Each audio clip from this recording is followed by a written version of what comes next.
Hey everyone, welcome. Thanks for coming out tonight to Divination RPG at Gen Con Online. My name is Nix and I am the product developer for Divination RPG, the tarot-based narrative RPG, which we are going to be demonstrating for you tonight. I am here with the co-creator, and he calls us co-creators, but really this is Matthew's brainchild. This is Matthew, the creative director and the creator of Divination. We're going to go around and have everybody introduce themselves. So I've introduced Matthew, but Matthew, why don't you say hey to everybody? Hi, my name is Matthew Muñiz. I am a storyteller, theater maker, musician, and game developer in Chicago. I'm really excited to share Divination with all of you tonight. Great. And then we've got four great folks from our playtest community who have been helping us out. These were some of our earliest playtesters. So we'll just go across the row here, but you all don't know what order you're in. So Seth, go ahead and take us away. Hi, I'm Seth Randall-Tapply. I'm also based in Chicago. That's about it. Great. Tink? I'm Justin Overton, Tink Engineer. I'm in Arlington, Texas. Ben? Ben Boor, I'm from Minneapolis. And Mike? Hey everyone, I'm Mike Keck. I'm in Cincinnati, Ohio. Great. So that is our cast tonight. So what we're going to be doing is giving you a little bit of flavor of what it's like to play Divination RPG. And I'm going to be turning it over here to Matthew in a little bit, but I want to set up what you're going to see tonight. So Divination is, as we mentioned, the tarot-based narrative RPG. And so the narrative part means that we're going to be telling a story together. We're going to be making up as we go. And the tarot-based part means that we are going to be using tarot cards to tell this story. And you'll see a little bit of the detail of how that's going to work as Matthew explains some of the mechanics and everything. But tarot is the focal point of this game. In fact, we like to call it sort of a love letter to tarot. And before I explain what you're going to see tonight, I would actually like Matthew to talk a little bit about his relationship with tarot and his relationship with RPGs and how he brought those two together. Well, from a young age, I have always been the type of nerd that was drawn to really florid opportunities for storytelling. So I find myself a theater person now. But as a young person, I found my parents a basic 1981 D&D kit, and it lit my brain on fire and gave me this lifelong addiction to this form of nerdism. And meeting tarot in my teenage years gave me another form. Tarot is such a beautiful collection of psychological experiences in pictorial form that I've used them as idea generators for pieces of music and games and stories throughout my life. These two things finding their way together seemed like it was long overdue by the time this project really started getting up to speed. So that's how those two things blended together. Great. And so what we're going to do tonight is take you through a one-shot, but about the first third or so of what you're going to see tonight will be the character creation process, because we feel like that is a really key component, almost the core of the game of Divination. The tarot cards actually drive us through the character creation, and you'll see, again, a little bit more how that relationship is built into the game, into the character creation process as we go through that tonight. And so for the first hour and a half or so, we'll be walking through the character creation process. Then we'll take a little bit of an intermission, and then we'll come back and actually play a little bit of the game. And Matthew is going to talk through a lot more of the details of how divination works. But one last thing that I want to set you all up with before I turn it over to these folks for the game is that one thing that is really different about divination is the fact that these four players are going to be playing a single hero. They're going to share control of one character, and they are playing as aspects or archetypes that live within that character's mind, soul, spirit, whatever you want to think of it as. And they represent the sort of warring relationships and desires and values that we have within ourselves. If you've ever found yourself really conflicted between two things that you have equal desire for, that's what we're trying to get at with this game. And, Matthew talked about what drew him into this process. That was the element that really drew me, was the ability to take those internal conversations and drives and desires and give them actual literal voice by giving each one of them a player. And so with that, I think I'd like you all to see some of that in action. And so I'm going to bow out here and turn this over to the gang. All right. To start, we just always want to make sure that we enter into a shared space of safety and consent. As friends, all of us have played together well enough that I feel like I know you and I know the type of things you're drawn to, but I want to remind everybody that we can throw up X arms at any time to immediately avoid any concept introduced at any time, absent discussion of that topic. That cool with everybody? Everybody understand? Yep. Sure. Great, fantastic. I want to establish before we create any pieces of our hero that our story takes place in the modern day. Maybe a flavor or a version of the modern day that doesn't include a strong need to carry hand sanitizer everywhere you go and a mask hanging around your neck. I'd like to personally escape that feeling a bit and live in a story that makes me feel like the 2020 that could have been. I want to freely go to the store and shake hands and hug my friends.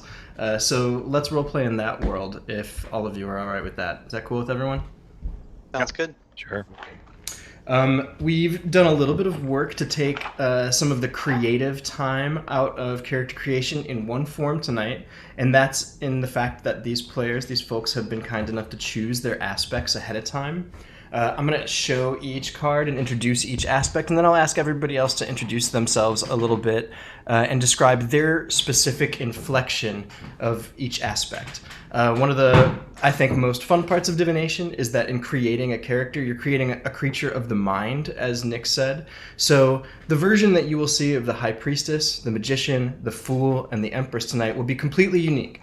These players have crafted them themselves, and these things are completely amorphous, changeable in shape, in appearance, in sound, and texture. They're thoughts that are collected into a shape as prescribed by the meanings on the cards. So the first one is the High Priestess. Tink, you're playing the High Priestess, right? I am. Great. The High Priestess is the hero's connection to the secret world. That is to say, the sound that reality makes when it speaks justice into the world, when it gives you a conscience, when it gives you a voice in your mind that tells you right from wrong. The High Priestess is that intuitive and psychic link to that place. The Magician, that's you, right, Seth? Yep.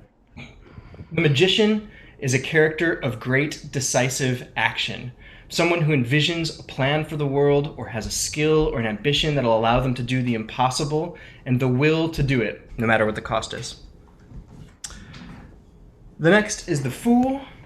The Fool is the hero's spirit of new beginnings, their naivete, their curiosity, their sense of humor, their sense of play, their sense of wonderment and entertainment.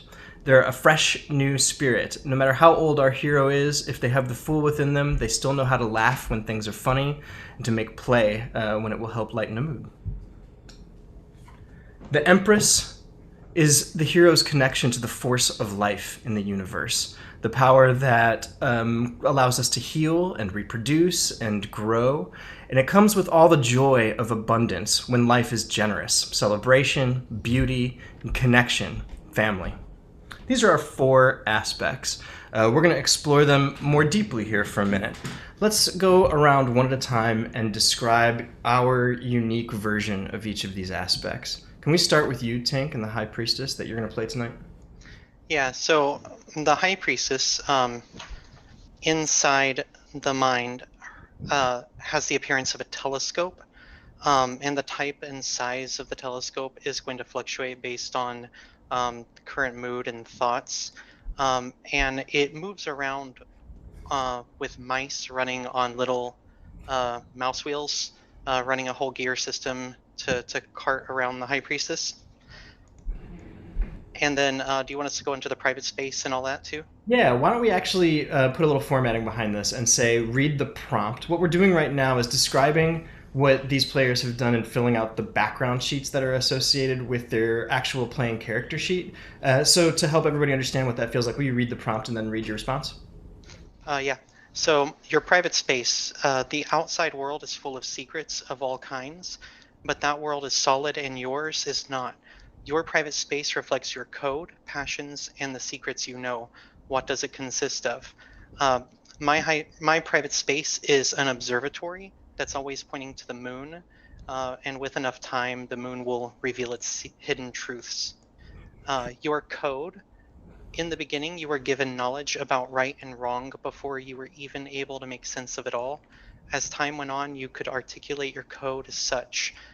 This High Priestess code is nothing comes free. Ominous. Your nature. As you grew, you discovered the ways of the outside world, both the obvious and hidden. To defend your code, you needed tools and strengths such as righteous anger. I used the fire in my heart to defend my code with passion. And then lastly, your book. As your code grew and you gained more knowledge of the world, it became important to preserve what you learned and to articulate the code you were born with. You have a place to keep that knowledge. Your book. How does your book appear? This High Priestess book is a series of educational flip books. Beautiful. I love it. You are vengeful, but full of wisdom and full of resources of knowledge. Very interesting. Magician. Seth, would you describe a little bit about your magician, starting with those prompts and your responses to them? Yeah. So, with a magician, it starts with your ambition. In the beginning, before you knew there were others like you, or before you even knew what you wanted, you were sure you had a skill or power that would ensure your future greatness. What was that skill? I took this a little less literally, and it's just a skill for exploration and discovery of the mysteries of the universe. Your nature. As you grew, you discovered the society of the outside world. To find the greatness you were destined for, you've cultivated your creativity. Your appearance. In the outside world, you always look the same, but back in your space, however you want, you can change your appearance. What do you look like most often? I chose a mid-40s woman wearing like black clothes, a white lab coat, some kind of steampunky goggles on top of her head. The private space is the outside world is full of full of things to do and people to lead, but the world is solid and yours is not. Your world reflects what your ambitions, skills, and resources. What does your private space consist of? And it's a laboratory that exists somewhere between reality and fantastical. Some of the equipment is recognizable, some does things that science can't explain. And then I have my table. It's in my private space. It's a powerful area, and it is mine. It's a culmination of my ambitions and skills, and its contents may appear as anything, but always has one of the four suits: swords, wands, cups, and pentacles. So my table is a lab table filled with a mess of tools, papers, and random objects. It's a seeming mess to anyone else, but with a practiced grab, the magician can grab whatever she wants from and whatever she needs from her surroundings. The sword is a dissection kit. The cup is an Erlenmeyer flask. The pentacles is a gold necklace that has the periodic table square for gold on it. And the wand is just a wand that she sometimes hits things with when it's not working to see what happens. Love it. That's it. Love it. Already, the person that the two of you share seems like they're informed by a love of knowledge. It seems like there's an interesting connection there that I like. And I like that there's like a connection to gadgetry as a means of expressing that in some way, holdable, touchable objects. Very cool. Let's do the Fool.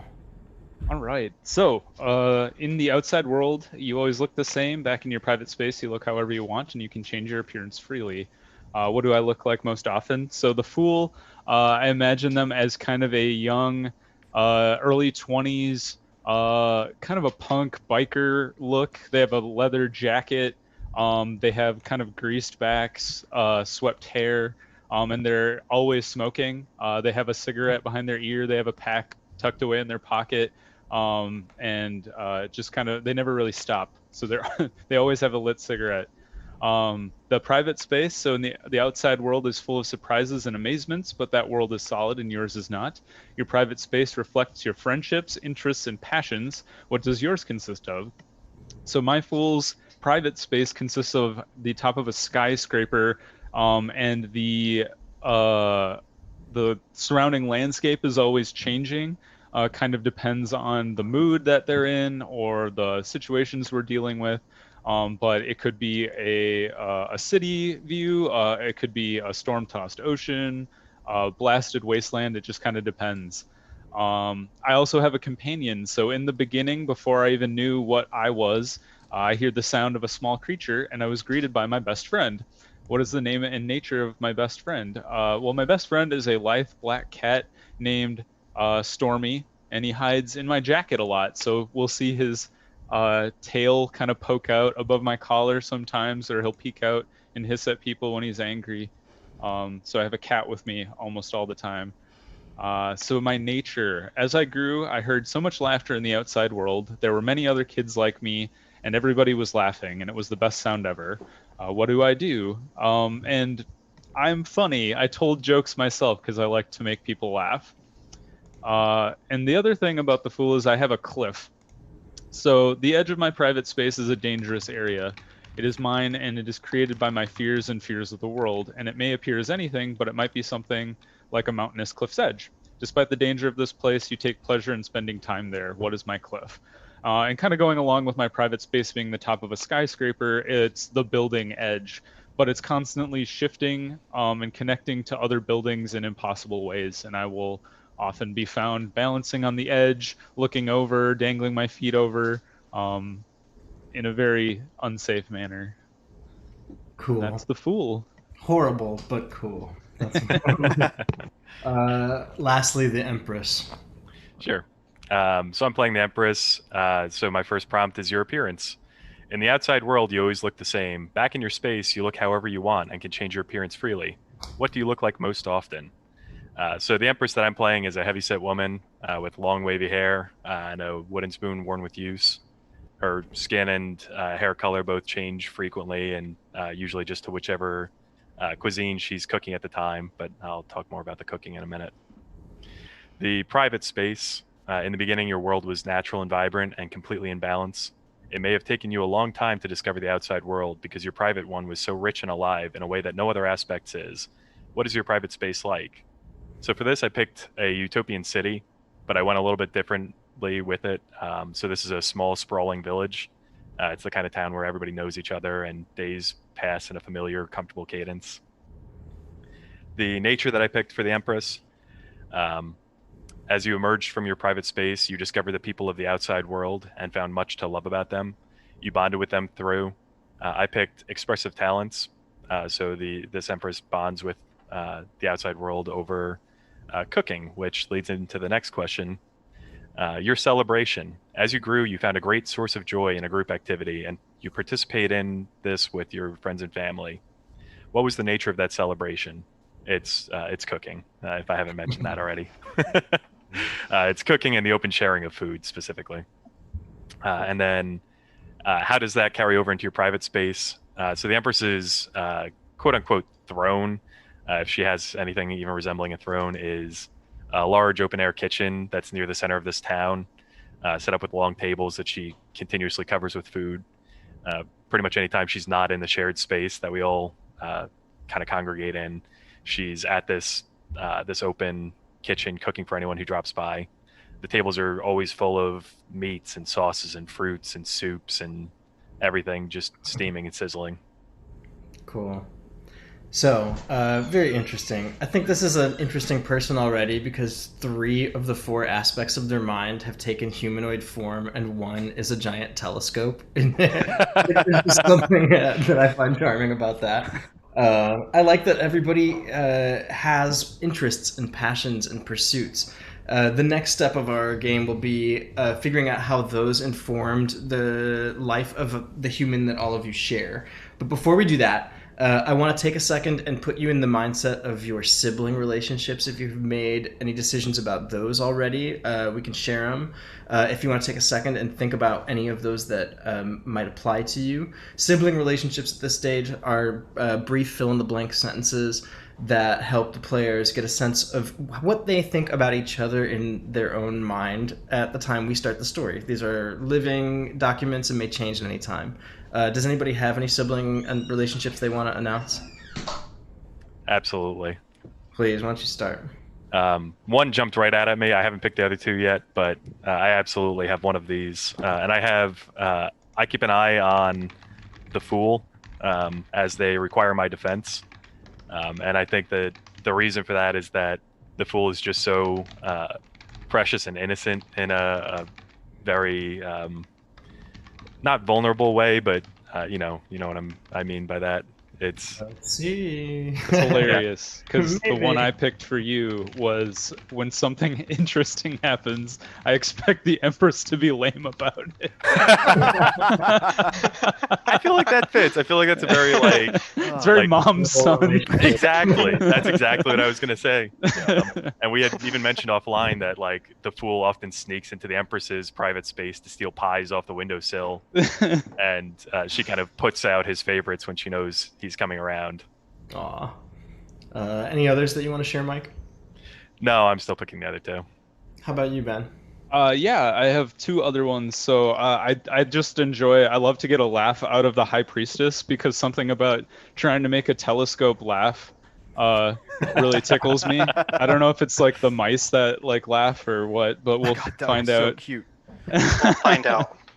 And then I like the so I have this one where it's I love to antagonize blank, and I don't think it's like actually make them mad, but like push their buttons, and it's got to be the magician because the magician is all about like drive and getting things done, and like if I can like push their buttons and make them like squirm a little bit, it's fun for me. So yeah, well, that's good, Ben, because I like to manipulate the Fool to support my vision and aid me in my ambitions. This is going to be a great relationship.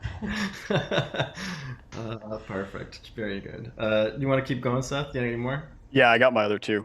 I have the High Priestess tends to get in the way, and I think that's just the ideals and thought process kind of get in the way of the creative kind of erratic discovery process that this magician uses. Yeah. And I had the other one, but it didn't save, so I'll get the last one here in a second. No crash. How about you, Tink? Well, I don't even have to change this. I saw it coming. I can be honest with the Empress, but I keep secrets from the magician. The Fool disappoints me. When they do, I tend to punish them. That one was a choose one, lead them or punish them. When the Fool is in control, I fear they will not respect my code. I must lead the magician, and in a pinch, I can trust the Empress to handle things ethically. Cool. That's a lot of fun. I look forward to seeing what kind of a marvelous sociopath we have made together. So, you have your private spaces. Those include a penthouse apartment, an observatory, all of the places that you guys have just finished defining. But they all adjoin together in a space that is shared. That shared space is a space that all four aspects can view the world and, when they need to, control the hero. Now, we haven't done any talking about this part at all, but there are basically three components to the shared space. There's what the shared space itself feels like. There's the viewing, which is how all the aspects can see the world through the hero's senses, and by no means must be literal, and a token of control, which is a spot to stand, a thing to hold, a thing to do, that denotes who is driving the hero at all times. Do any of you have any ideas about what the nature of your shared space might be like? I had an idea, and tell me if this fits for everybody else, but I had the idea that it's a public park in the middle of the city. It kind of, you know, affords stargazing for some of us who may or may not be a large telescope. Affords a natural space, place for children to play, and just a little bit for everybody. I love Yeah, it. I was thinking City Park as well. Yeah, that works great. That's great. How do you view the world through the senses of the hero? Where do you perceive that? I kind of like the idea of like kind of sitting around a pond, and then we just kind of see it in like the reflections in the water. I like that. Yeah, perfect. Beautiful. Just the telescope has to really pivot down. There's a lot of like telescope jokes in the mind of this person. I can see that. I'm sorry. It's beautiful. Oh, it's gonna be great. Having a beautiful creative idea. Lastly, what's the token of control that denotes which of you is in control of the hero at all I times? got this. So the telescope needs to get up higher to look in the water, and every playground has that tower that the kids climb on, and they all fight over that wheel that you turn. Yeah, sure. Power So with the wheel in it. And I suppose from up there you can look down and see the pond, right? yeah, and so you're controlling the hero with the wheel. Beautiful. I love it. It's beautiful. I love how it has little pieces of all of you in it. That's really cool. So now is the time where we're going to move into creating the person that all of these symbols live within. And I think it's a good time to remind ourselves that if these symbols matter to you, if they are latched in you, then they are also indeed latched in the hero. So think about the things that made yourself and why they're inspirational and at what point in your life they got lodged in you and how. And what we're going to do is explore those in the context of 4 moments. What we're going to do is draw random tarot cards. And these are going to be from a deck of cards that comprise the big images in tarot: Strength, Lovers, the Devil, the Tower. This deck in our game is referred to as the Greater Deck. Each player is going to take a minute and think about the prompt that the card goes with. And when someone feels possessed to speak and call the story in their heart to that moment, they'll speak it, they'll tell that story, and then they'll talk about how that shaped the heroes' lives. These are the throning questions, and they're going to help us see how these 4 aspects get things done inside the hero's mind. So for that, the first one, the Devil. Ooh, boom, right out of the gate. The Shouldn't Devil have fallen is in with that Satanist cult in high school. Gosh, from a young age. Who knew? The devil is addiction, lies, deceit, want, and deception. Does this? So you said this was you, right, Seth? I was joking. Oh, Don't take that I'm sorry. seriously. You just saw the devil and we're like, Dad. Is that Great. I think the dictionary or the addiction part of it is actually really interesting. Not only just because I have the Fool as a chronic smoker, but I really like the idea of the hero struggling with something, and like, not to get it too topical, but I was thinking like heavy painkillers, like amphetamines, would be kind of interesting. Well, so that feels like what you are doing is claiming this moment and it's going to tell a story about it. I think I should backtrack a tiny bit and say that ahead of time we chose a significator for our hero, the Mother of Pentacles. The Mother of Pentacles is about the power of taking care of other people and making space that is about work or about ambition or about success or about luxury. And you can make that space at home or you can make that space at work. But whatever it is, it's a way that brings people together around a shared idea and is, I would say, full of like authority and power. So that might be the kind of person that we're going to use these aspects to make. So jumping back to the Devil and the Fool, Ben, do you have a story that you can get us started with about that moment in our hero's life? Yeah, I think it's a something that they got into when they were young. Maybe they were an athlete, and it was kind of a gateway thing where they got an injury and then they were prescribed pain medication to deal with it, and then it just got worse, and then it was kind of debilitating through like maybe their late 20s, early 30s, and I think they've finally kicked the habit, but it's something that never really goes away. So it's just something that's always kind of present in our hero. Love it. Does that spark more ideas among the other players? Anybody want to add more concepts to that? In particular, if a concept could get added to this that maybe would help us draw a friend into the game. We obviously have to know a couple street doctors then. That could be. So is that the type of friend that that we want to include at this moment in our story? Somebody who could hook us up with those pills? Yeah, I think so. Maybe it's somebody who we pulled out of it. Like maybe that was the how we got ourselves cleaned up in those early 30 years, was we saw this person going way, way further, like sinking way deeper into it than we were, and we saw that and saw where we were going, and now we're helping them pull themselves out of it. I love it. Mike, name this person. Oh, I forgot about that tradition. That's why I didn't suggest the person. Like name Russian roulette. This character bounced around a little. It like landed on you. I'm so sorry. We're gonna go with Jonas. Jonas, a friend and fellow recovery.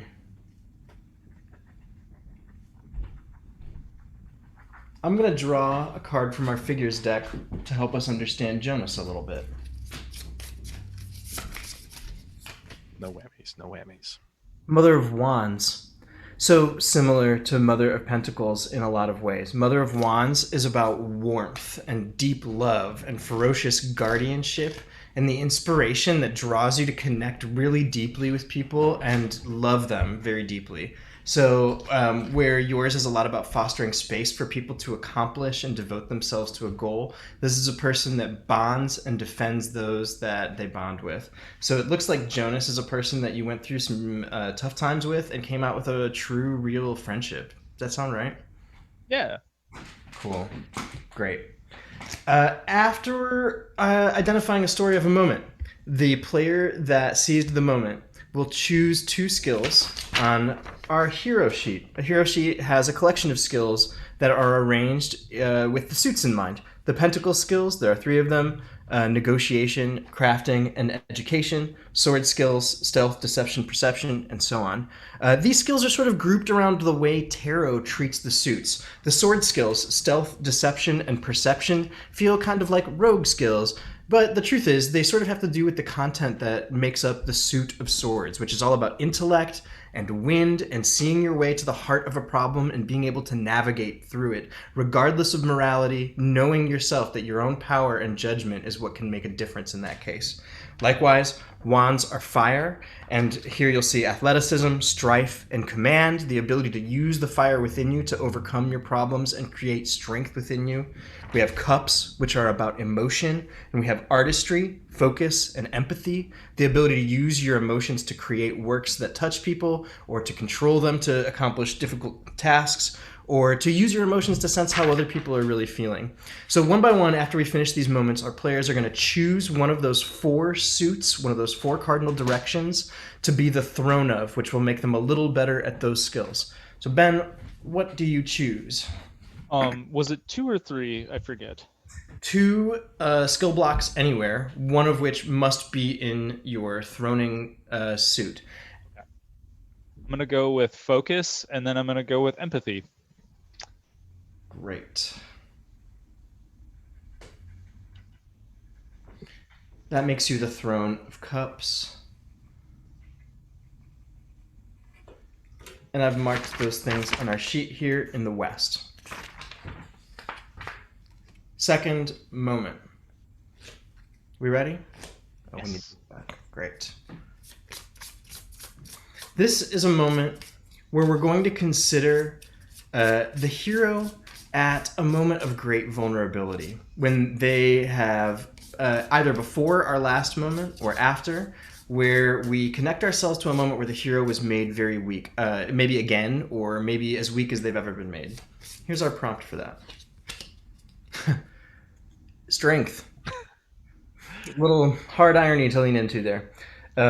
Strength in the tarot sense is about controlling your emotions. It's about knowing your desires or knowing your inclinations, knowing yourself with great awareness, and expressing control over yourself. Does that speak to anybody as a moment in our hero's life? I can also add a clarifying card to it if we want some more details to think about how maybe our emotional strength was tested and we were made weak, or we were weak and found our emotional strength. Do we want another clarifying card? Yeah, let's do a clarifying card. Okay. I'm gonna shuffle here from the lesser deck, which is all the numbered cards in tarot, ace through 10. Let's go with 7 of Swords, which is about self-interest and strategy and prioritizing your singular needs, maybe in the short term, perhaps at the expense of the long term. It could be that you do something a little more explicit yourself than you normally would. Does that add some clarity to a moment where we would be at the apex of our vulnerability? I've got an idea if no one else does. Great, please. So I think this was probably the breaking point of the kind of addiction. It's when we do want to our nature is always to foster other people, but we had a moment where we threw somebody else under the bus, so to say, because of our addiction, and that was the moment that broke us. And then we're coming out of that with the determination to like turn everything around, because we saw how against our normal nature we'd actually turned. I love it. It sounds like this was our rock bottom moment. Can you be specific in what that might have been? Like what would that look like, what that final thing would be? And anyone I think could maybe help with that? I was almost thinking, like, because I mentioned that we might, like, we're an athlete at one point. I wonder if we accidentally got some pills left in somebody's locker and they got like pulled into it, and instead of us being like, oh, that's ours, and owning up to it, we just kind of shrunk from the moment and let them take the blame for things. That wouldn't be old Jonas, would it? I don't think so. Like, I feel like we ran into him when like we were worse, but like, and then we were coming out of it. I think that would have been somebody like that we were teammates with, and You know probably what you've aren't done. very close to anymore. There's still 2 more moments, and we can always return to people, but it helps to have a name to return to. Sure. I'm thinking Stanley. Perfect Fall Guy name. I feel so bad for like Stanleys must get betrayed by their friends because it happens. All right, great. Stanley, the friend we betrayed. Cold. Does that feel right? And Seth, does that help inform what you might have grown, how you might have grown as a person as a consequence of that? Like what it would lead you to? Or do we have more things that we want to add about Stanley, about this moment? Anybody can add anything to this.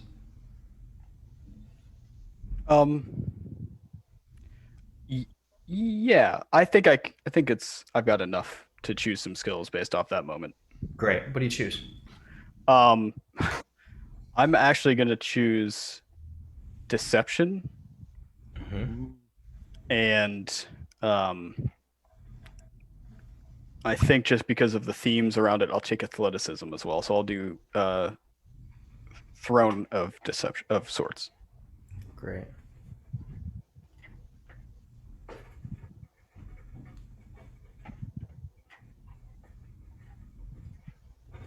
Great. Next moment. I want to talk in this moment about what the rhythm of our life is like now and the people that are in it, getting close to the present. And from our significator, a queen, We're in the middle chunk of our life, firmly adults, somewhere over age maybe 35 to 50. So we're thinking about a person that's had time to make some mistakes, to recover from their 20s and grow up a little bit, maybe become just a person with a vocation, maybe a person with a romantic life. Let's think about the way we can contextualize our adult hero's life with other people in this question. Any person or people that this card inspires. The sun, which is new beginnings, hope, joy, positivity, optimism. It's the source of energy that suffuses the world through happiness and warmth. Does that strike anyone as a moment where we can contextualize ourselves amongst people? Yeah, I think I've got something for this one. So I think this is hitting on the new beginnings part of that card. I think it's we're getting back into sports and back into the that part of our life that I think we kind of let go by the wayside during the rougher parts of our life. There probably wasn't enough money or time for rec leagues or anything. And I think we're just starting to get back into I think we have a bowling league that we're a part of, and maybe flag football. Very low impact kind of things for us to kind of continue with for the next chunk of our life. Cool. Sounds like being part of a team is something that's important to our hero at this point. Can you name our team? I have to name two things now. This is just for my own personal amusement. We are Rolling Thunder. That's good. Yes, in the bowling league. Good. Did you say Rolling Thunder or Bowling Thunder? I said Rolling Thunder, but now it's Bowling Thunder. I was going to say I like Bowling Thunder better. Bowling Thunder is way better. I mean, it's just fair to say right here that there are no bowling team puns unclaimed, so I'm sure it's been done to death, but it's our bowling team pun now. Thank you. I love it. Do we have in particular a really dear friend on that team? Is Stanley or Jonas a part of that? As someone new? Again, for anyone. I like the idea of Jonas being a part of one of these teams. I think that's kind of how we're pulling Jonas back into back into the light to harken back to the card, but trying to get him to kind of stop doing that stuff. Come here, let's do something fun. Staying clean, one frame at a time. I believe in it. That's cool. I love that. Oh, what if I think I really like that as being maybe we're all recovering addicts on the team, and that's our motto. Aww, that's our team slogan is staying clean, one frame at a time. Yeah, I have the same idea, Mike. My less sweet idea is that they have thunder sheets, and every time someone gets a strike, they shake the thunder sheets, so the whole place rumbles. I love that. We all love it. Anyone else bowling that night? That works for me. That's fine. Fantastic. Does that help you pick some skills? Yeah, I think it absolutely does. I think.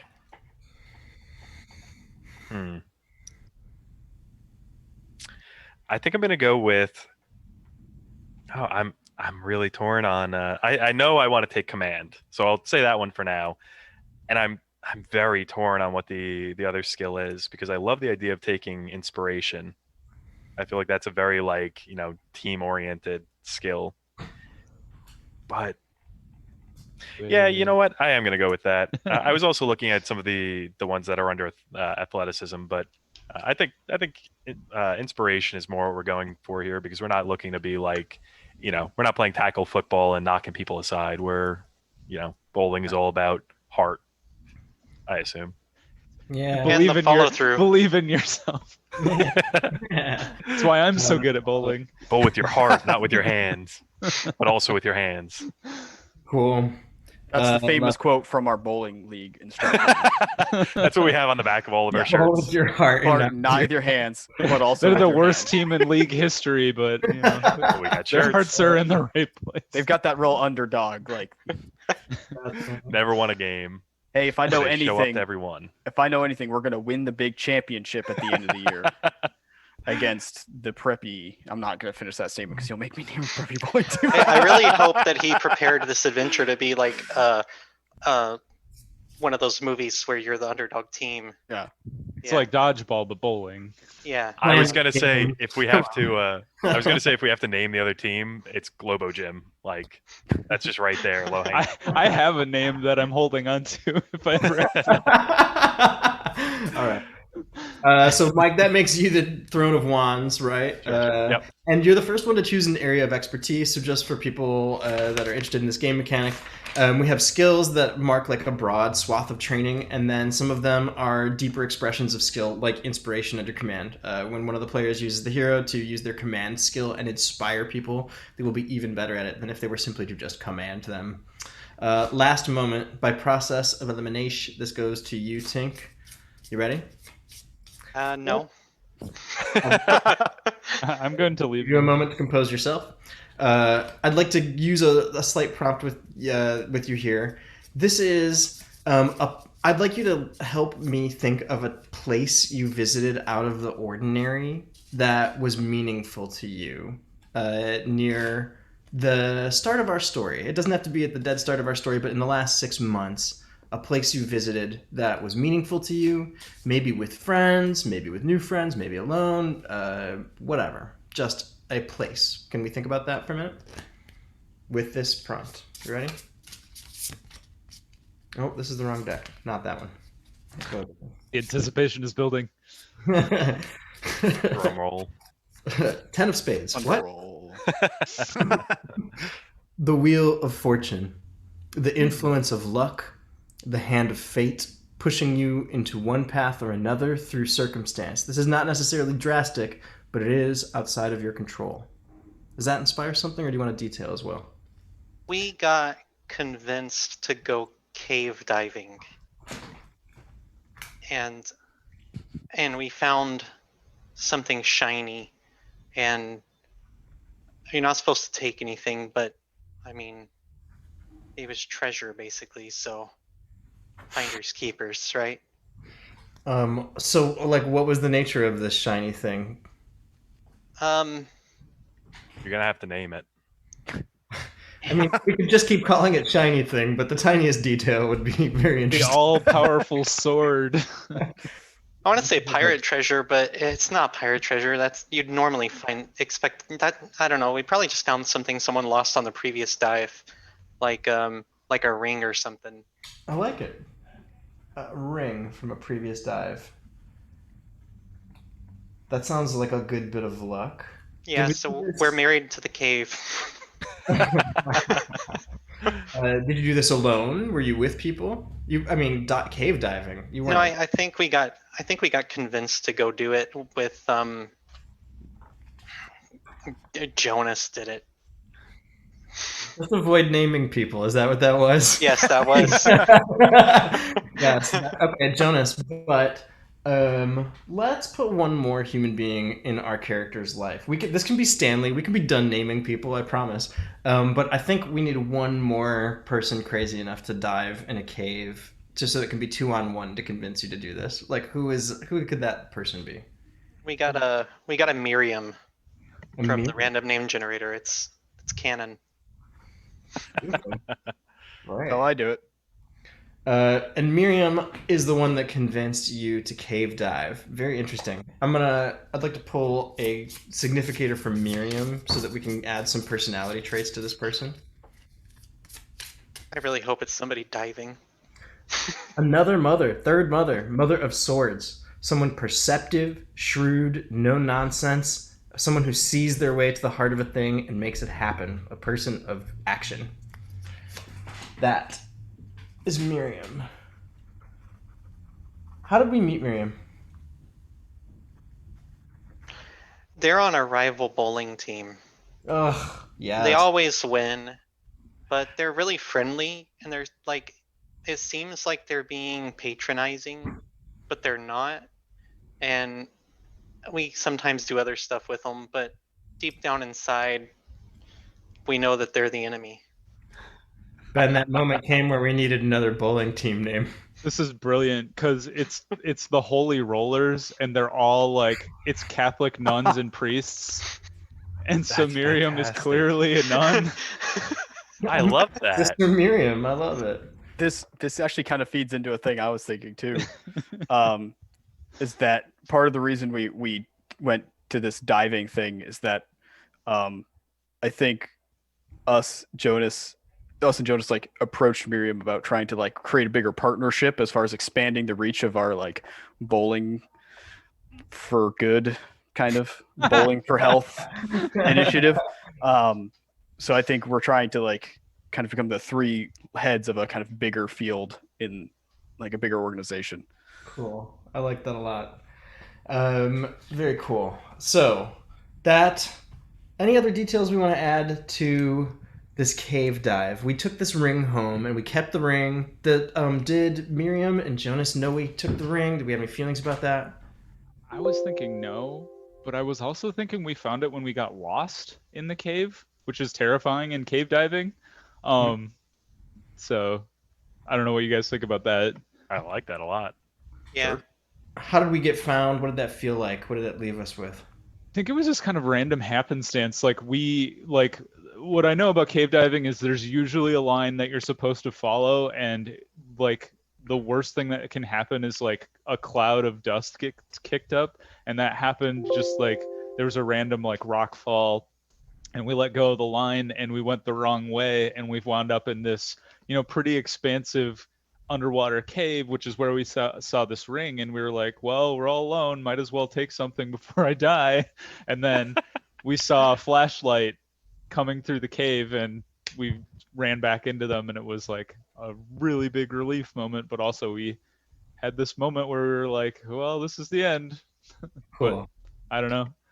Normally if we get to the end and this thing doesn't present itself to me, I don't really care because I don't like it. But like, does our character do anything for money? Are we just a mad dilettante with an inheritance? Like, what is our how do we get to do this kind of thing?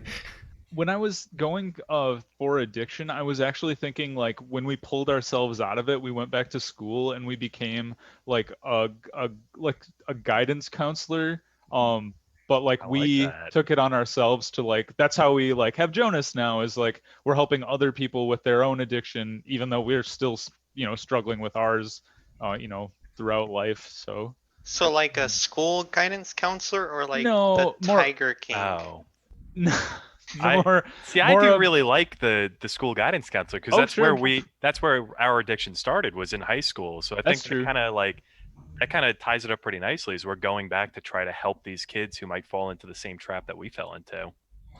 I was thinking we got addicted in college, so maybe a college guidance counselor, but high school works too. Cool. I think that that won't be super important to the heart of the story, but to just know that what you do is help people and use your voice as your means of vocation, I think that is hopeful enough. While you choose your throne and your throning skills, I should fill you in here real quick. What everybody can do is allocate their stats to their character sheet. There is a region for every suit in Divination. You make tests using these suit stats to make tests of the skills that they govern. Everybody gets a +1, a 0, and a -1. But Tink, what are you going to choose in the Suit of Pentacles and anywhere else? So I think negotiation, because we learned a lot about negotiation while getting talked into going cave diving. It was like we were just having a conversation, and all of a sudden we're going cave diving. So that's how you trick people. It's like, oh, I see. I know how that works now. And then the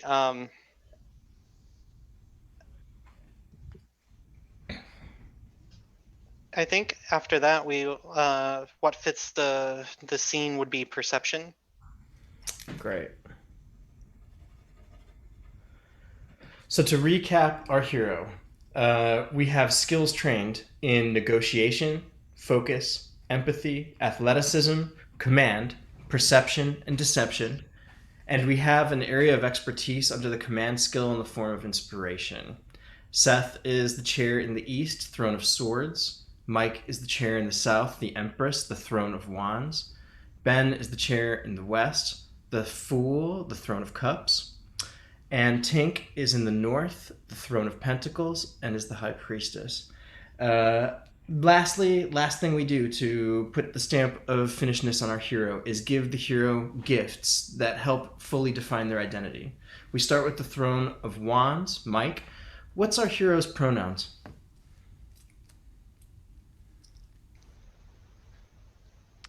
I think I'm going to go with he, him.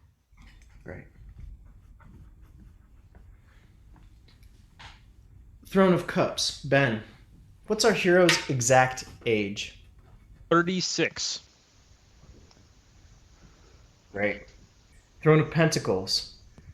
Since we have a good few allies and we made sure to explore them pretty fully, I want you to either, we'll name that ring as that treasured possession, or if you would like another more practical treasured possession, we can add one to the world now.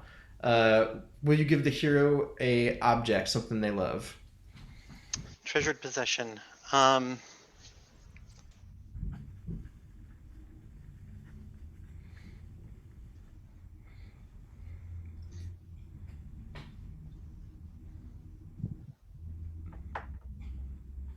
We have an antique revolver that still works, but we don't touch it because it's valuable.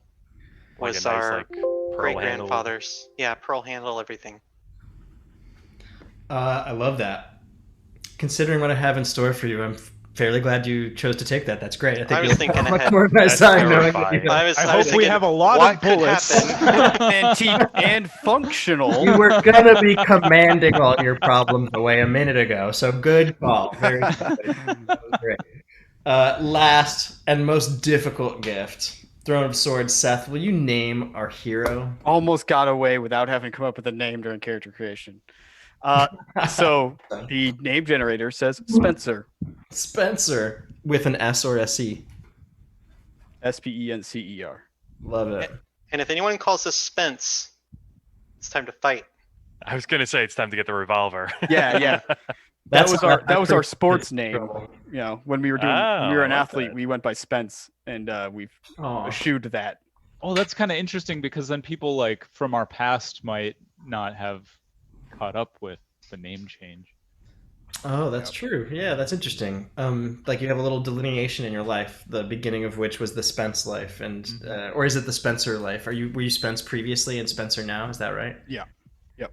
It's professionalization, a little Uh-huh. sprucing up Spence. I like it. Fantastic. We have a really rich character. We have really super interesting aspects. I'm gonna plan a story over the next 5 or 10 minute break. I think that means that I'm gonna ask Nyx to come back. Thanks for making such a cool character. I'm excited to tell a story with it when we come back. Awesome. All right. So, yeah, we are going to take about a 10-minute intermission. It looks like it is just after 7 right now, Central Time. So let's make it a nice even 7:15 Central, 8:15 Eastern, that we will be back live. Thank you so much, and we'll see you in a few minutes. Thanks, everybody.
Hey everyone, we are back.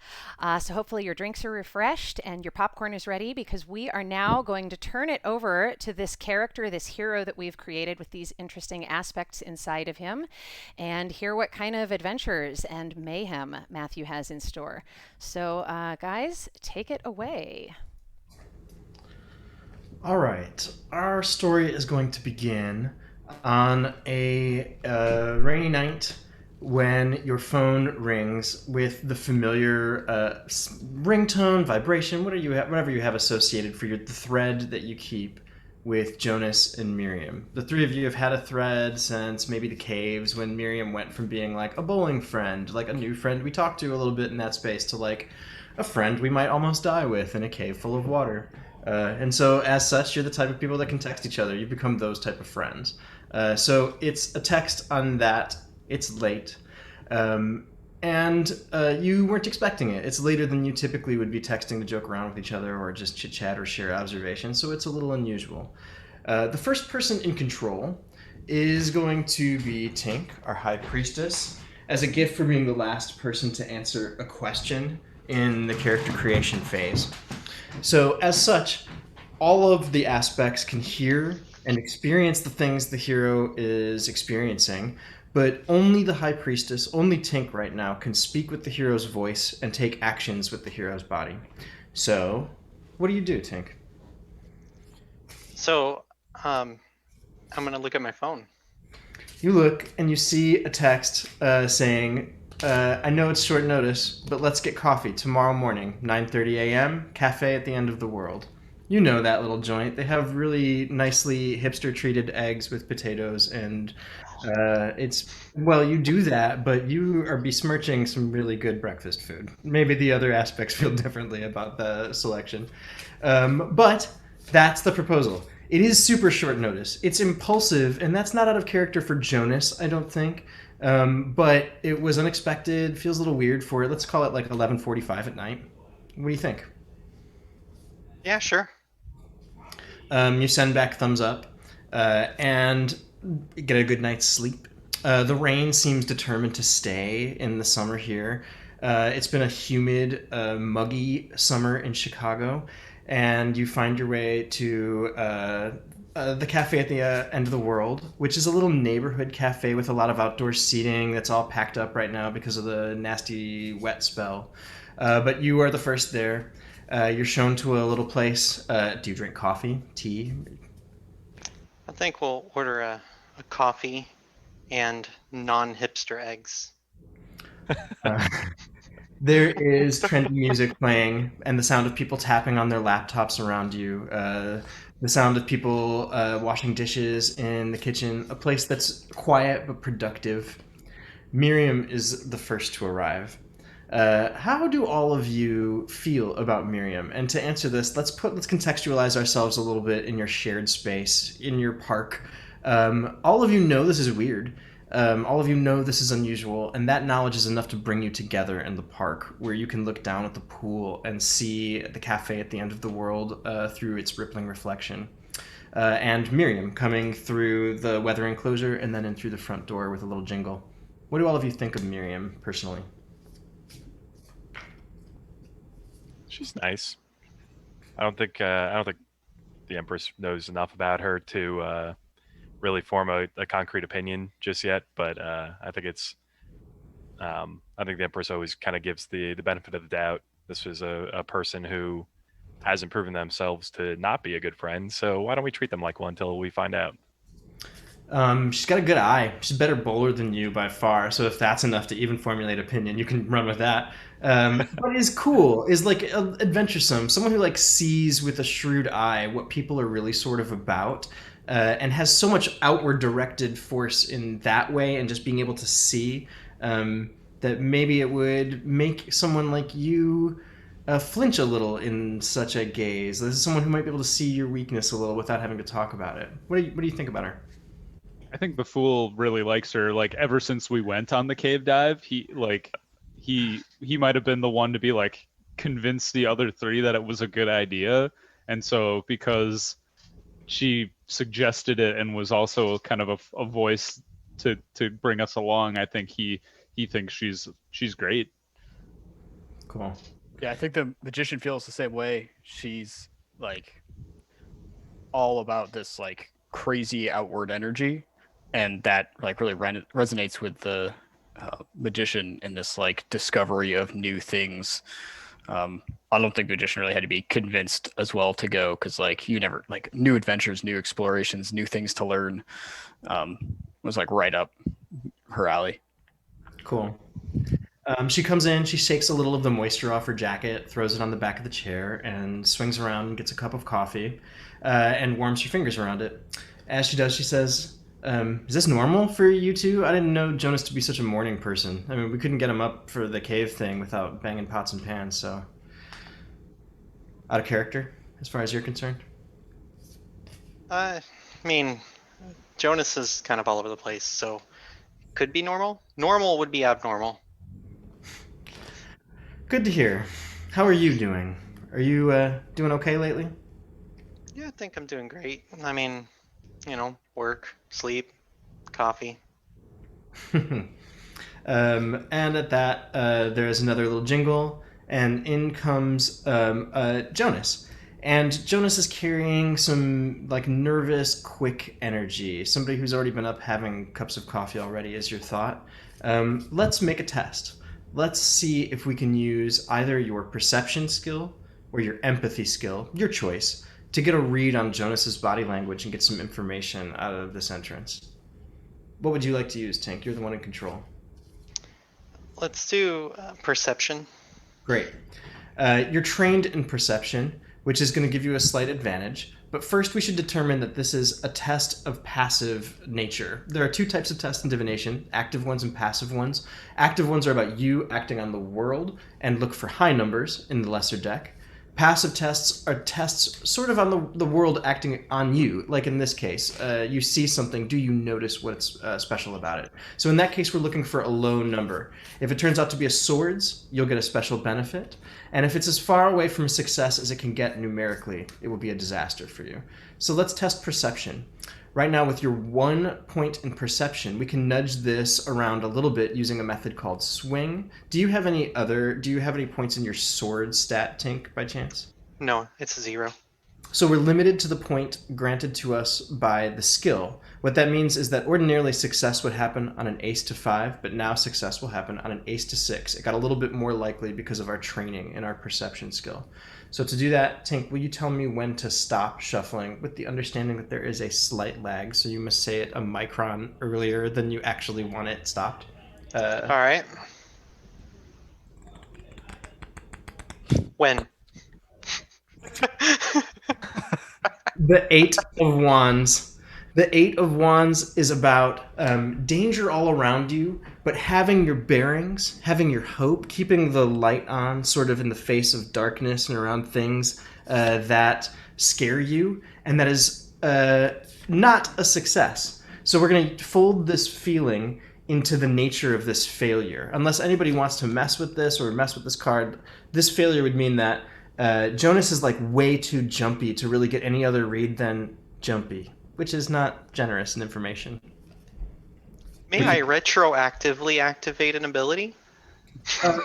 I don't see why not. Well, wait, what can you read the ability before I say yes to that? Psychic awareness, +1 on passive tests of perception and empathy until the scene ends or I lose control. No, I want you to use it whenever you want to kick it in. But I think there are other people that could maybe use this in a retroactive way now that we've seen it. Does anybody else want to use a power on this, or do we keep moving? I don't think I will, but I think the fool is watching, and he just kind of looks over at the telescope and he's like, "You got a little something on your lens. It's a little smudgy." It's embarrassing when a telescope can't see shit, but you have to handle it correctly. It is a delicate instrument. It has to be used right. Mm-hmm. And right those now... mice don't have thumbs, so. Well, this is really close. We're looking at things far away. Things close are really blurry. So, because you made a test, you're now up for grabs. You're still technically in control, but any other player can seize it and use their powers or drive the hero themselves if they so choose. Jonas weeds his way through the diner very quickly and grabs a spare chair, bustling down in a wet heap next to Miriam. Morning, she says. Is he late? Just a few minutes, but he came in with quite a rush, so maybe he's aware of it. Okay. Well, glad you made it. Sorry. I knew calling it early, I'm just not a morning person. And, to be completely honest, I have not been sleeping the best lately. But I had to see the two of you. I just had to see you. So I'm really glad you made it. How's life? Did you guys find parking all right? How's everything? Yeah. Again, that demeanor. Something about him acting too, I don't know, the whole thing is weird. Jonas isn't even really an organizer, like a call togetherer. All of it feels fishy to you. Is he about to get us into a multi-level marketing scheme or something? Pulls out a glossy catalog. I have too many. I have so much Tupperware in my trunk. Oh, no.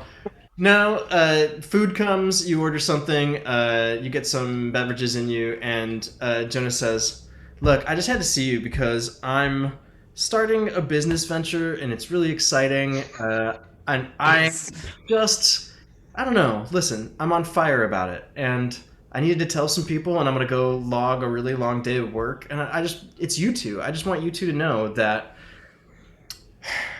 I don't know. I'm trying to get serious about some shit. I'm trying to get serious, and you two are the people I need to believe in me. So this is my treat. Don't get another glass of orange juice if you don't mind. Please just keep it to the 1 cent if you're all right with that. But I just wanted to say thank you. You guys kind of lit me up with something, and as people in my life that support me, I don't know. If this thing comes to pass and it means everything I think it will, then I'm going to share everything I get because of it with you two. And so this is just my way of saying pre-thank you and I love you. Again, limit 1 orange juice per customer. All right, you're welcome. Miriam, too, has like a look on her face that looks like, are you high? Like, what's going on? What is the nature of this? But he doesn't seem like that. He's agitated. There's something going on there. And if you wish, I will let you make another attempt to do it. But if you do it, the High Priestess, it's going to be harder than usual because. No, I'm going to use Soul Search. I'm going to spend a point of Psyche to learn a secret about an NPC in my presence. Great. As with all secrets, I like to give a choice. You can let me give you a secret that I feel is interesting to the story, or you can ask a question you wouldn't otherwise be able to have the information for, and through your intuition, I'll give you an answer. What are the winning numbers for tonight's lotto? Listen. No, just give me something. You begin to have. Okay, so it's a long shot. You can feel that, and without needing to be told, you can begin to picture a house. You can begin to picture 3 stories and a long balcony that overlooks an open space between the first and second floors, and a long staircase that sweeps up it. And there's a basement. And there's an upstairs with an old-fashioned wallpaper and sconces that look like they're in need of polish.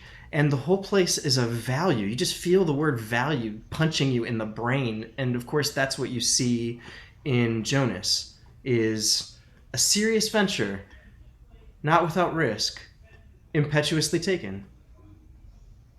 A house. And then you can even see Halcyon Street. And that's how you've named it in your mind, this secret, the house on Halcyon Street. That's what you see. Now, that information is just coming to the High Priestess.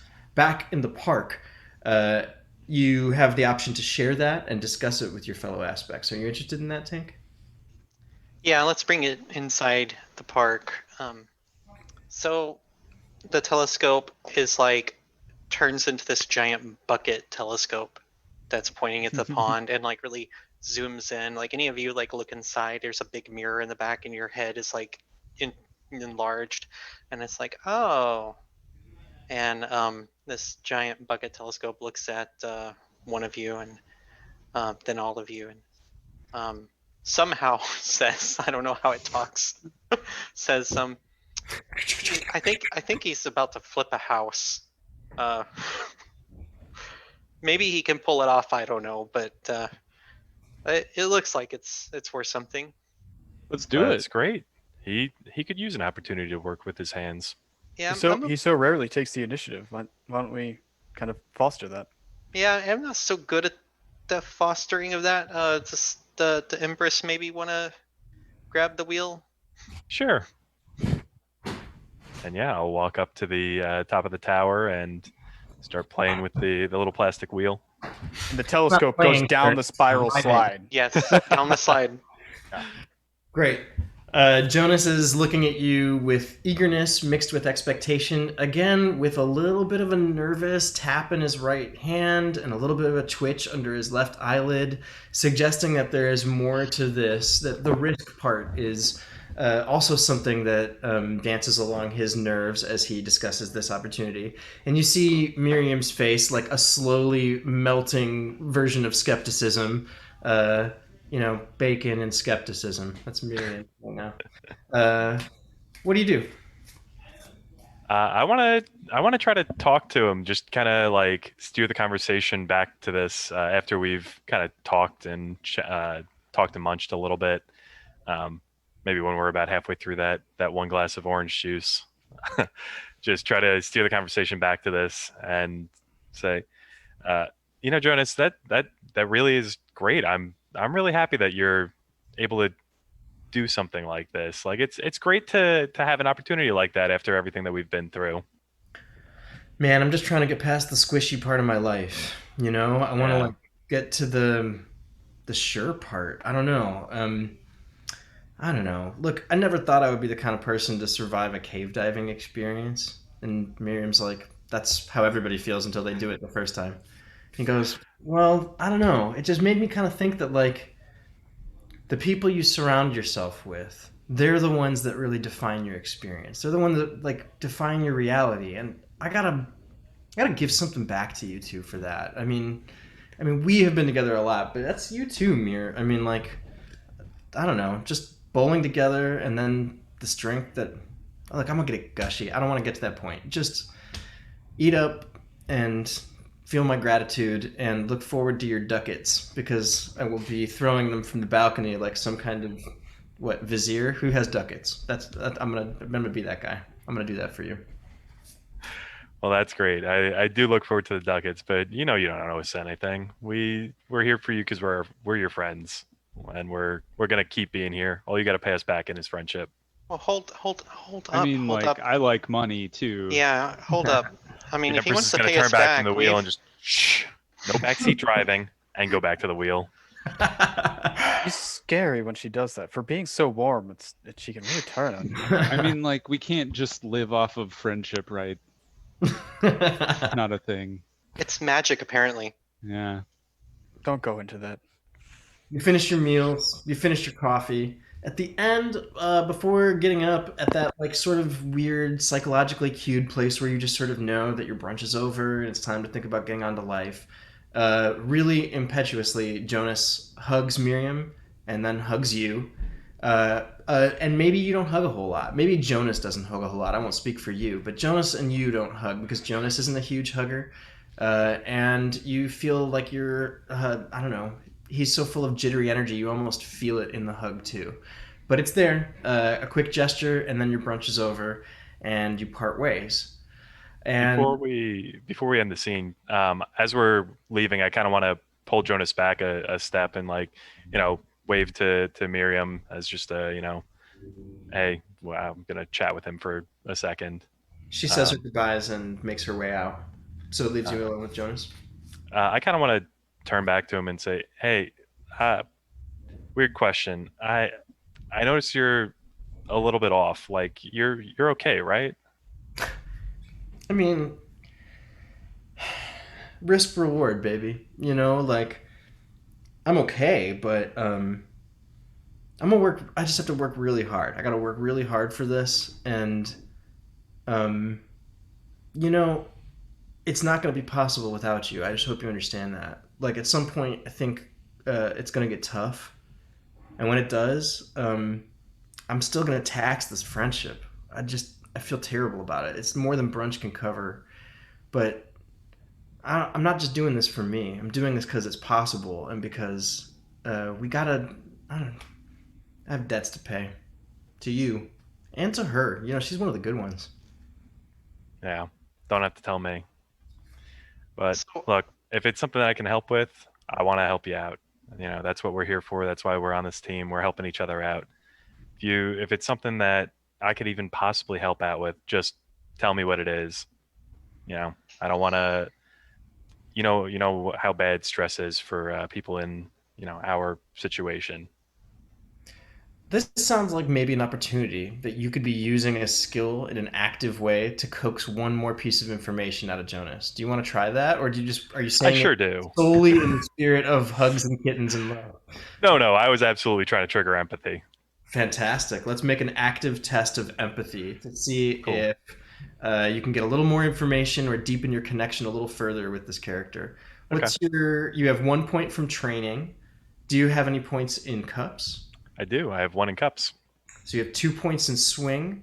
We are ordinarily looking for success on 6 to 10, but those 2 points will mean success on 4 to 10. Are you ready? I am. When? Stop. A 7 of cups, which is a critical success for you because it's in your success range and it's a cups. Look at this beautiful card. This is about illusion. You can see that in negative reflection, these cups exist and one is upside down, pouring down towards the sun underneath the moonlit sky. This card sort of defies you to understand which way is real. And so I'm going to say that if you want a peek inside the secret that Jonas is keeping, I can tell you a piece of advice that Jonas is considering giving you, or I can have Jonas blurt out a stupid amount of the truth. Your choice. I like the second one there. You give your heartfelt speech, and Jonas takes a deep breath and smiles and says, "It's a place. It's cheap. It's so cheap. And it's perfect. It's exactly what I need in a place. And I think there's something really interesting there. And if there isn't, there's going to be. I'm doing a lot of work on it. It's going to make a lot of money. It's going to be weird. And I don't expect you to understand every part of it, but I super hope you trust me and you believe in me." You know I do. I'm giving him a pat on the back. The hug is returned, and Jonas grabs your shoulders and looks you dead in the eye. Intense eye contact, and for just a moment, his jumpy ass is tremendously still. He says, "When I bring you in there, just follow my advice, okay? And everything is going to be fine." Big smile. You're worrying me a little bit, but I trust you. Look at me. I am clear as a bell, aren't I? Yeah. All right. Remember and trust. I will. Give him a handshake before we split ways. Anything else you want to say to either of these characters before we end this scene? Ask them where the house is. Ask the nun if she knows how to do exorcisms. Just prepping for any eventuality here. It sounds one of haunted those to questions. By the way, I'll ask one of those questions, and I'll It's exorcisms. Yeah, absolutely. Yeah. I thought so. But yeah, I'll turn back as we're starting to walk away and be like, "Oh, hey, by the way, I meant to ask, where in town is the house?" Halcyon Street. It's a nice neighborhood. It's like if he got a good value on a place in that neighborhood, it's a short street. You sort of can only guess that it's in a place where it would be a hot property to flip around. Very nice. It's a good part of town. Sounds like a Pokemon. Halcyon Street. All right. So, time moves on. You get wrapped up in your own work. It actually turns into a fairly intense fall, which begins to wind into a really difficult winter. And every once in a while, these breakfasts and these bowling nights are happening. But over time, Jonas is at fewer and fewer of them. And eventually, there's just like a solid week where he's not returning texts. And that turns into 2. And it's November, the first week, and cold is beginning to claw its way through the city and drive everyone back indoors for another year. And eventually, you get a text from Miriam saying, I haven't heard from Jonas, and I'm worried. It was sort of, it's her doing what she does, which is popping that bubble. Like, you were already worried, and you knew that this might be a problem. Or at least it had been gnawing in your mind somewhere that Jonas's quiet had been taking larger and larger intervals, or staying further and further away from your shared threads, or missing more and more bowling nights, until sometime in October, just gone. So, the text you get from Miriam is, haven't heard from Jonas, I'm worried. Heard from him? I'm going to put control up for grabs, but it'll still be you from now, Mike. Sure. No, I'm worried about him too. ... And then response, we should try to find him. Yeah. He said he had a... Sorry, say that again? Any close friends or family of his, you know? No, he's, you know him, he's a closed book about anything he doesn't want to talk about. He's got a new place on Halcyon Street that he was looking to... It sounded like he was flipping it. We should probably take a look over there. You get thumbs up emoji, and you set a time to head over the next day. Do you want to do anything in preparation for this, or are you just going to go check out the place? You're going to look it up online or anything? What do you want to do in anticipation of checking the place out? Yeah, I was going to say let's check on like Zillow and see like, you know, see if we can figure out which property sold recently or not recently, but around the time where he would have bought it. Why don't we just go over there? Well, we don't know which house is the one that he bought. And we want to find out that it's... I know, I'm telling you, you look it up online, you're going to find out it's haunted. I just know it. Is that something they have in the real estate listings, is like ghosts per square meter? There's a tab, the haunted tab. It just sorts by haunted. It's pretty good. Filter by type It's of probably possession. one of the houses on a ghost tour. Oh, that's true. Well, if we get stuck, we'll look at the ghost tours for the area. I'm still in favor of heading on over there. You're going to learn more by being there than looking at it online. Well, we're doing both. We're just gonna see if we can figure out which house it is before we head over there. Why don't we just go over there now? I mean, control is up for grabs if you want to just start walking. But otherwise, I'm looking up on Zillow as we're like having our morning coffee that day. I like the idea that Spencer is like toying with the idea of just going now and just like also looking at Zillow and drinking coffee and being like nervous. I think that I would feel those warring feelings too. You're able to find it pretty quick. Halcyon Street is small. Mostly it's a cul-de-sac in a popular neighborhood dominated by a large park. On the triangular streets that crisscross through it, there are bars and nightclubs and bookstores and clothing stores, places vibrant well into the night. But not on Halcyon Street, which is a quiet little cul-de-sac somehow just tucked around in a little dark corner in that place. It only consists of a couple blocks, and so you're able to eventually get one that seems like must be it. Purchased recently, indeed, you see Jonas's last name, and you do see the price. It may as well be haunted for the cheap-ass steal he got on it, especially in that neighborhood. Certainly if he does his business correctly in that space, he'll triple his money. So you think you have a candidate. As soon as I know the address, I walk up to the top of that tower and take control, and we're out the door. Yeah, the whole time leading up to it, I just kept looking at the fool, being like... Do you text Miriam? Do you let Miriam just go? Let's say you were to meet around noon there. Are you just going to go early? What are your feelings about involving her? Like my plan was to get there before she did, and scope it out. Great. You make your way through town. It is another day that is dominated by clouds. It's been cold and drafty lately, and cloudy and gray, and it's settling in like a deep, dark blanket as you reach Halcyon Street. It's too early in the day for the place to be completely alive, but people are out having brunch inside, and cars are stuck at the dense intersections where construction makes them lag together. You find the place. It is large and gray, and in no way particularly distinct from the other gray stones around it. It's a 3-flat, and it looks wider than usual and deeper than usual, and still made to be a single-family home. So not a 3-flat; it's 3 floors. But dissimilar from the ones around it in that it isn't cut up to be apartments. Like some of the other bigger, older looking ones, it's been maintained as a single family home. It has a wrought iron gate around it, enclosing its small fence that has a bird bath and a couple of other small elements and some large flowers in bloom, and has a yard space that extends around to the back where you can see that there is a garage or a coat house or some other kind of structure back there.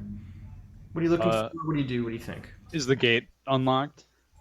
No, but well, it doesn't have a lock. It has a latch. It looks like it's a very low protection sort of gate. Sure. So I would go in, and I think I want to go around back and just kind of look at it as I'm going around and see if there's anything out of the ordinary. It has the look of new windows, appealingly placed and tasteful, and will be good at insulating the place. And you can see that there is sparse furniture inside when you peek up to the windows, but nothing that suggests active life. No t-shirt anywhere, no coffee mug on a counter, no nothing like that, at least on the first floor that you can see. There are also basement windows, but they all look clouded and difficult to get any kind of sight through. Mm-hmm. I'm going to go up to the front door and just like doorbell or bang on the door and be like, Jonas, you in? You bang and you rattle the glass of the door through which you can see some coats hung and some shoes that you recognize as Jonas's. Okay. All of it tasteful, none of it looking out of order particularly, none of it looking disturbed, and no sound in response whatsoever. Is the door locked? How much mail is piled up? It looks like maybe 2 weeks worth when you peek down to the ground, enough that you can see a large amount of a pile extending into view, and you can't see all the space directly in front of the mail slat. So it implies that there's a pretty good number of things that have accumulated in that space. The thought makes your stomach drop a little bit for poor Jonas. Is the door locked? It is. Can I force it open? No. You need to call the police and let them handle this. Why? The police aren't going to show up because there's a pile of mail on the ground. We got a friend that's Missing missing and he's got mail piled up, they'll come. They'll do a house check. I'm forcing the door open. Fantastic. Let's make an active check of athleticism. You have 1 point for your training. Yep. Do you have any other points? Do you have a point in wands? I do. So we have 2 points of swing. Ordinarily a success on 6 to 10. We're looking for a 4 to 10. Say when. Now. 9. Good. A nightmare, though.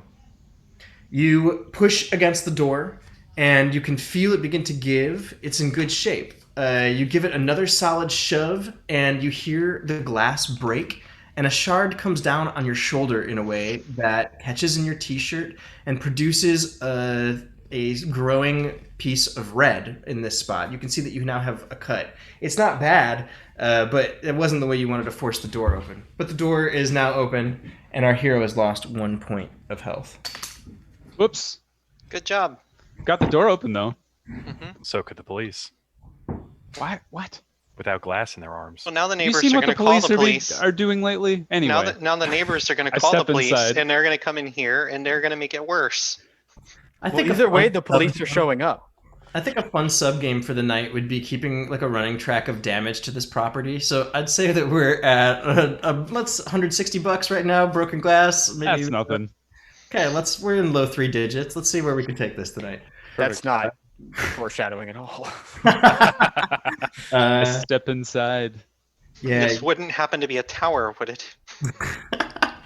Your shoes crunch on glass. Your shoulder is singing something fierce for a minute, but that eventually begins to calm down. And for a moment, you get that flash, that feeling of warm numbness that you know is possible in the world through prescription painkillers. And a little part of you just can't help it. For the rest of your life, at the experience of sharp pain like this, you will have the reaction of, I know the feeling that can instantly take this away from me. But you're not in that place anymore. And that thought is far away. After a little bit, the throb in your shoulder moves down to a manageable level and stops distracting you, and you're able to check and make sure it doesn't seem like it needs stitches. It just hurts like fuck. And later you'll want to put Neosporin on this mother. What do you do? So I can't see any sign of Jonas from the front door, I assume.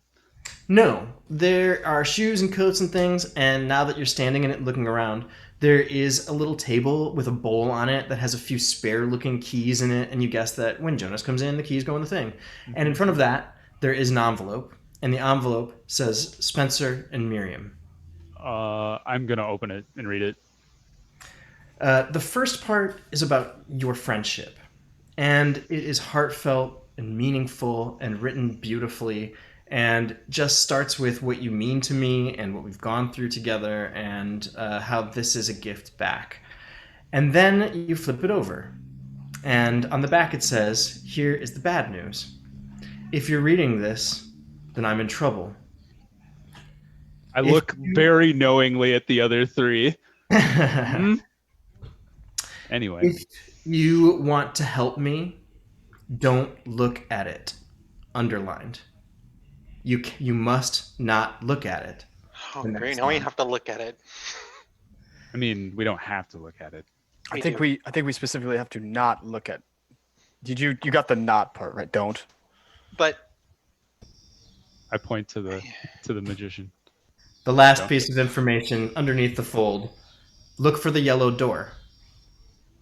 I immediately look around and see if there's a yellow door in sight. No. Darn.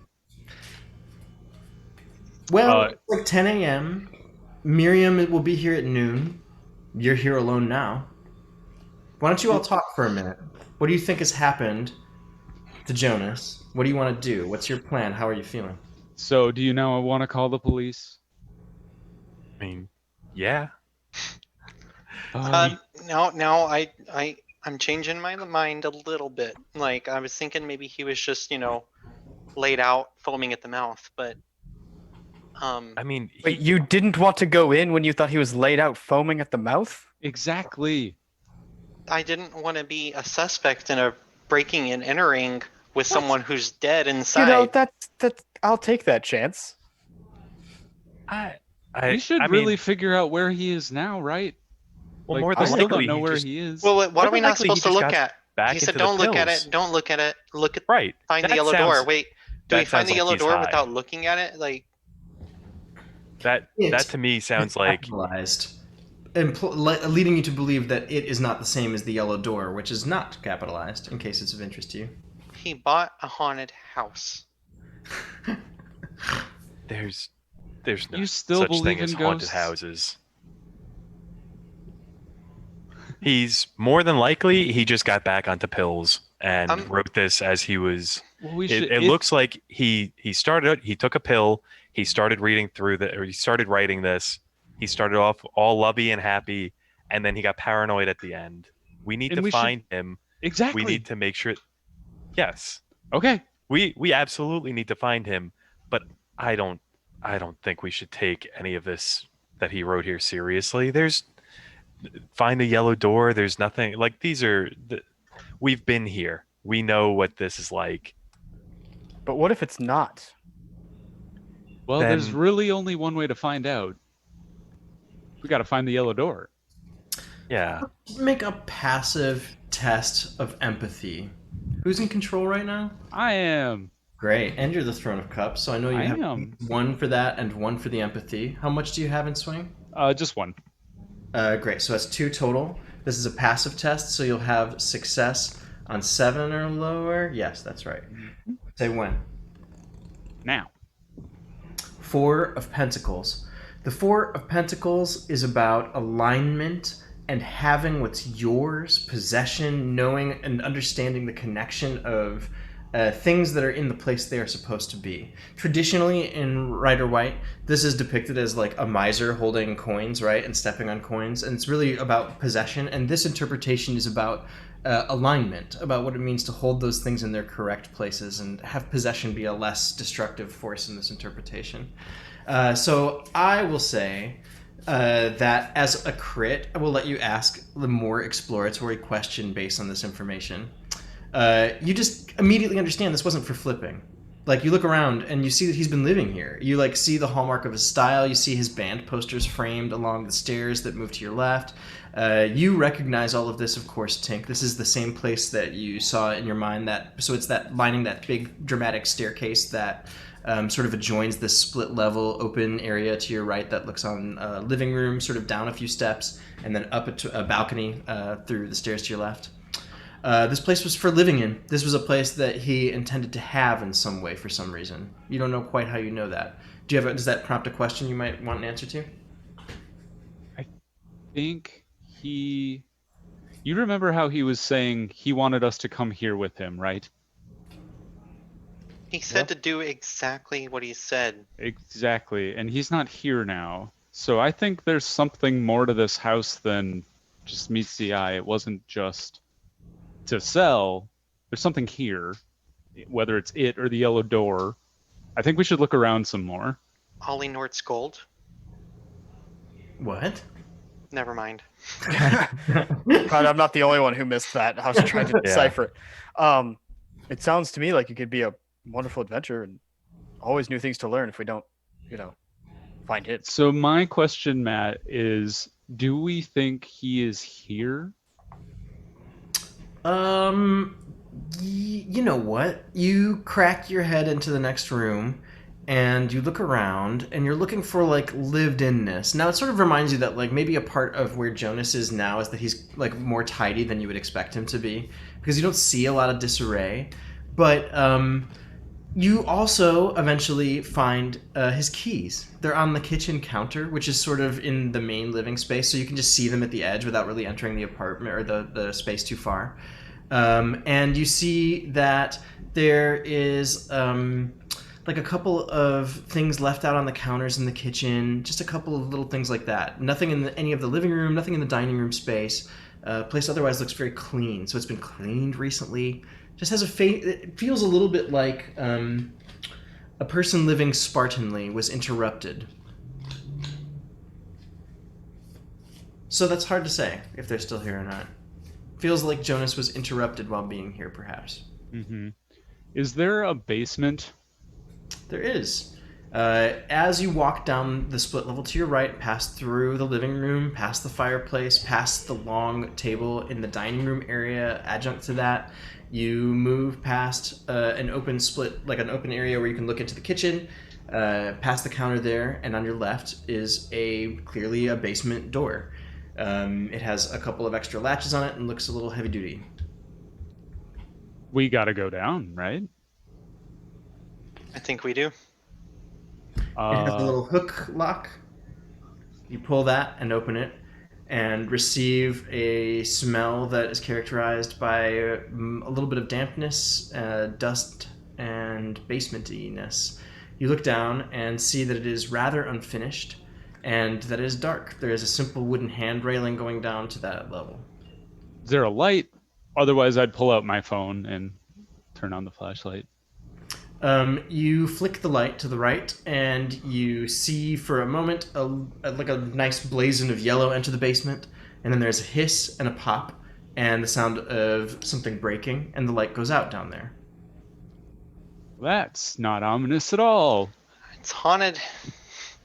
Well, I mean, we gotta find out. And I start to go downstairs. By light of iPhone? Yeah. You look and see that you're about at 70%, pretty good for, kind of remembered to charge this morning over breakfast, and no sign of Miriam, but it's 10:20. You begin to move down the simple slat stairs, kicking up a little bit of dust as you go. Each one creaks as you get to the bottom.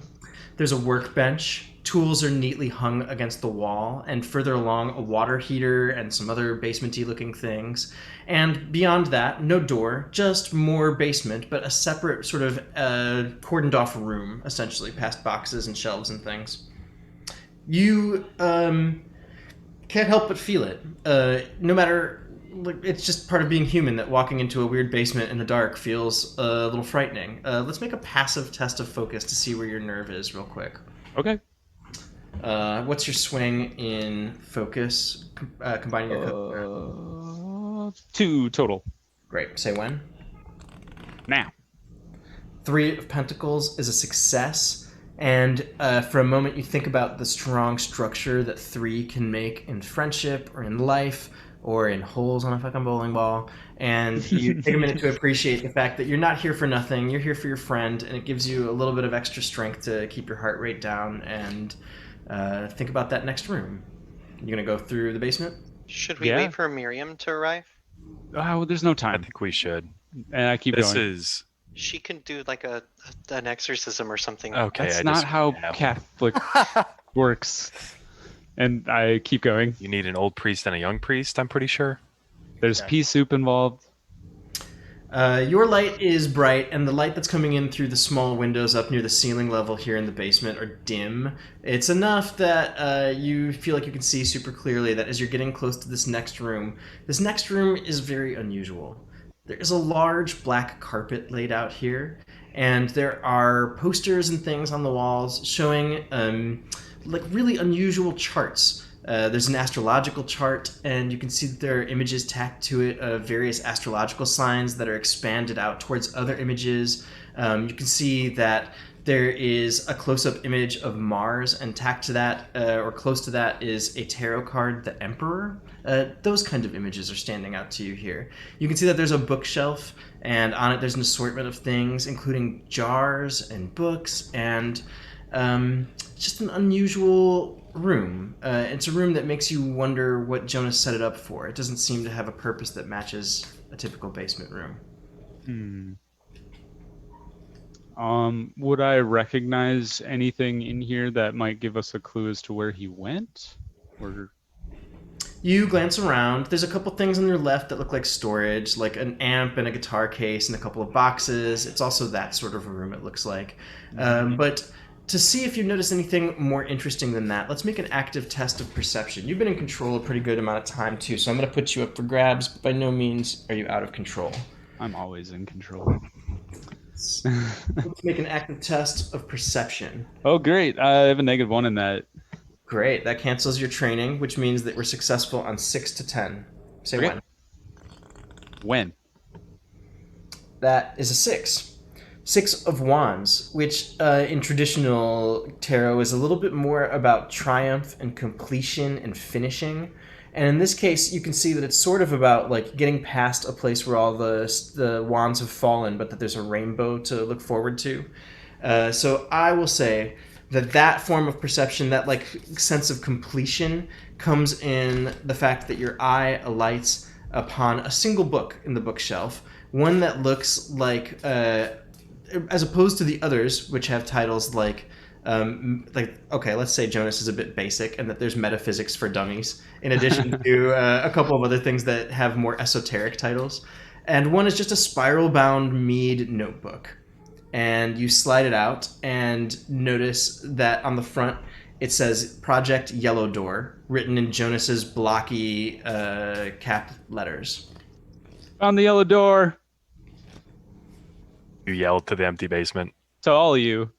In your mind. What do you do? I flip it open. So you best open that book.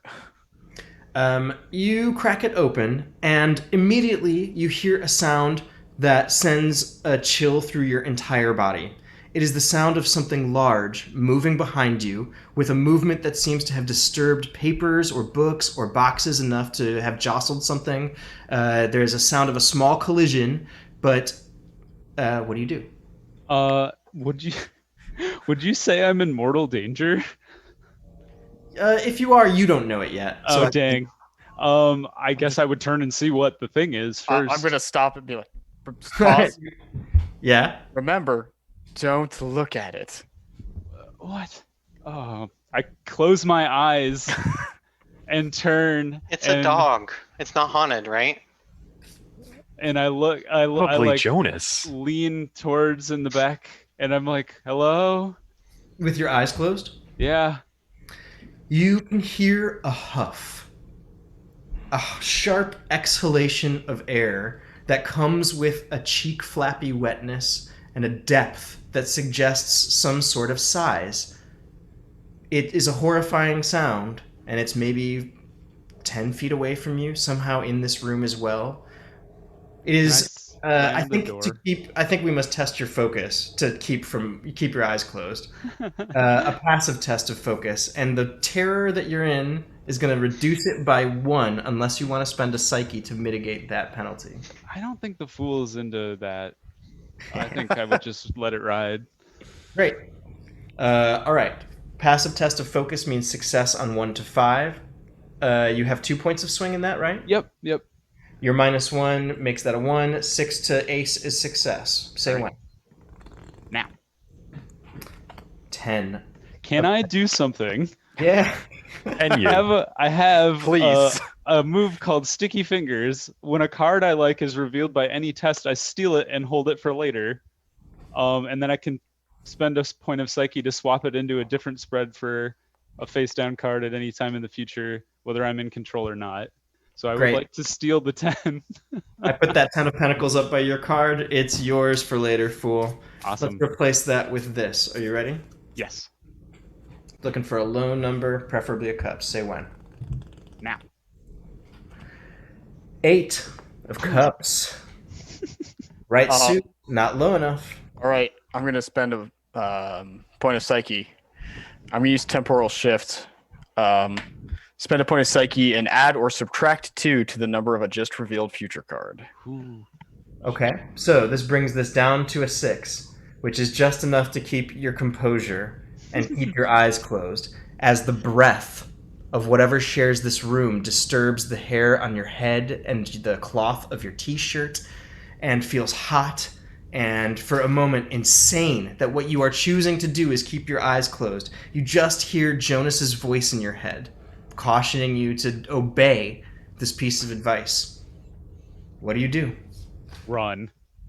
You just move towards where you know that exit to be with your eyes Yes. closed? 100%. Fantastic. This is difficult because your eyes are closed, and I'm going to say it's an active test of athleticism with a -2 penalty to your swing because of your eyes. And you could hurt yourself by making this test.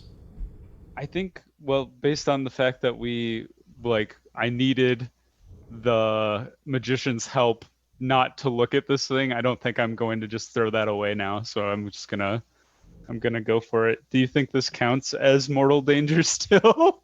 I think you now believe it might be. Okay, because I have the move Reckless, where I can gain a +1 to an active test I make while in mortal danger. This, I think, feels like that. Does that have a cost associated with it? Nope, it's just I can use that move. So. Great. All right, so that changes your swing into merely -1. Or you have actually athleticism as well. Yep, and I have a +1 to wands as well. So 2 + 1 is 3, -2 is +1. Yes. So we're looking for 5s and up, preferably wands. Say when. Now. 9 of pentacles. The luxuries of home. It is a good thing that Jonas keeps things pretty tidy, you realize, and that workshop is cleaned up and that there's basically nothing in your way, because you bump your shoulder into the door jamb a little and feel that it goes from being not bleeding to bleeding a little bit again. But then you throw yourself forward, you hit something that feels like the edge of a vice grip on a workbench, but it reassures you as to trajectory. You hit the stairs, you're crawling up them, half running up them, and then you stop at the top and just feel kind of silly. You don't hear anything behind you. Or do you keep going? What do you do? I Go keep through going that door. and shut the Eyes door open behind or me. closed? Eyes open or closed? I guess if would I be convinced that I'm beyond the thing at this point based on where I know I'm in the basement? What you just experienced is so unreal, you're actually doubting whether or not it even happened. It's only been 10 seconds, but your hormones are just all over the place. Hold on. I would like to use Shadow Sense. Spend a point of psyche and learn a secret on the topic of your choice. What is the thing that is down there? You peer into a space as the high priestess that is sacred to you. In your park, the sky above floods with stars, and in the midst of all of them, the moon appears as a crescent. In that shape, you see something changing that makes sense when the reflection of the moon hits your pond, and it just appears for you.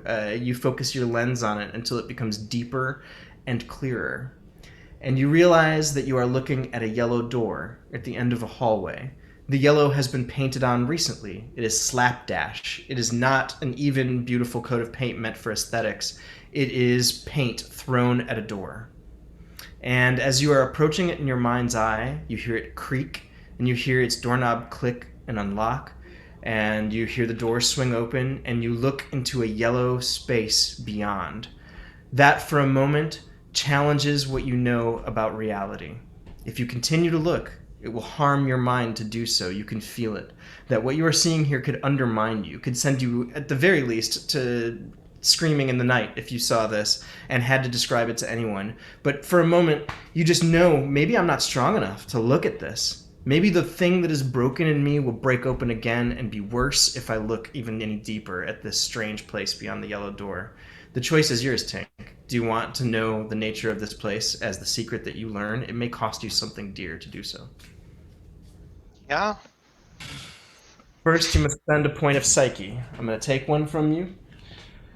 And the rest of you feel this. Inside your own space, there is a yellowing of the farthest reaches of the park.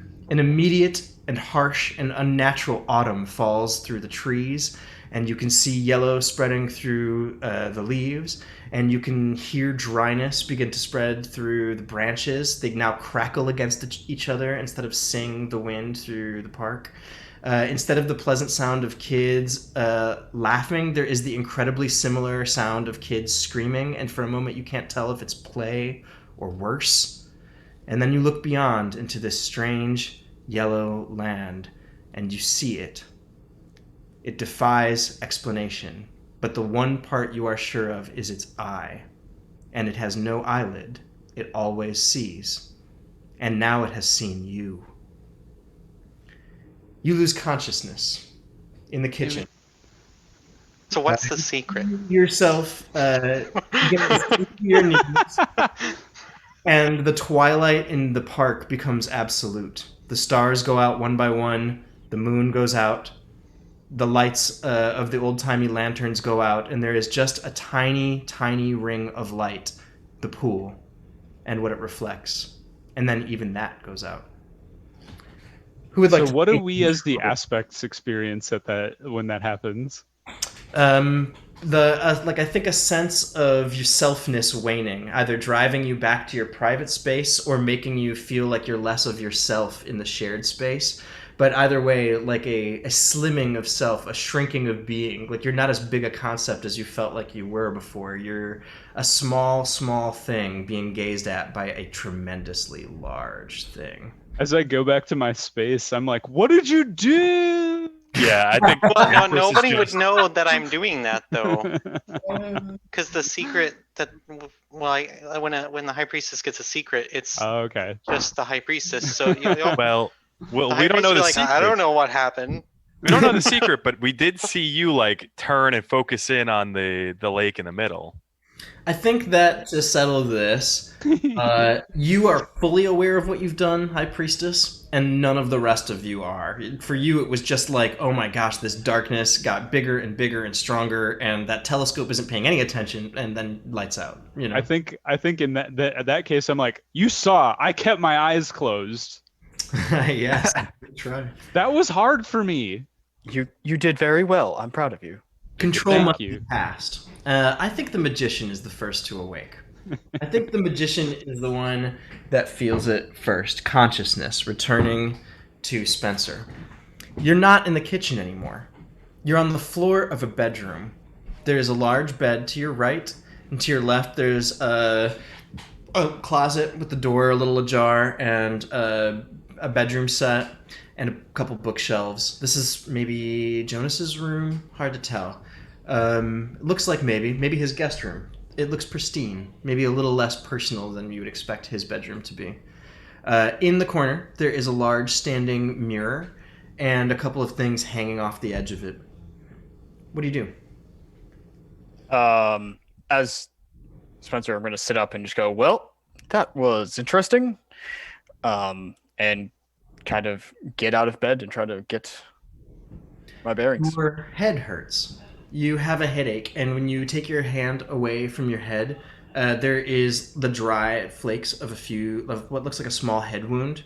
You catch a glance of yourself in the mirror, and you can see that there is a cut that runs along just above the top of your head, and a place where blood has dried over your eyebrow. You hear from downstairs a crinkling of glass and Miriam's voice calling up. Jonas? Spencer? It seems from kind of far away, but quite clearly her. Do we still have the notebook? You do not. No. I'll call back and say, I'm upstairs, I think, and start making my way to her voice. Your voice sounds weaker than you remember it, and you have to clear your voice a little bit to get sound going. But when you do, you call back, and you hear her call back. And you open the door to this room, and you are looking out into a hallway. There are a couple doors across from you, and to your left, you can see staircase, like the top of a stairway. And to your right, at the end of the hall, is a single door. The door has a splash of yellow paint, as if someone threw a bucket of paint at it. You can see the yellow splashed on the carpet around it, and on the old-timey wallpaper, and on the nice wooden fixtures that make up the jamb. What do you do?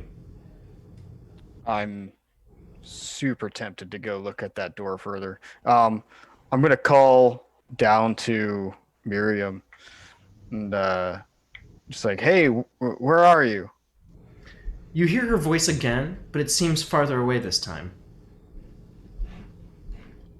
Spencer. Are we dreaming? What's that?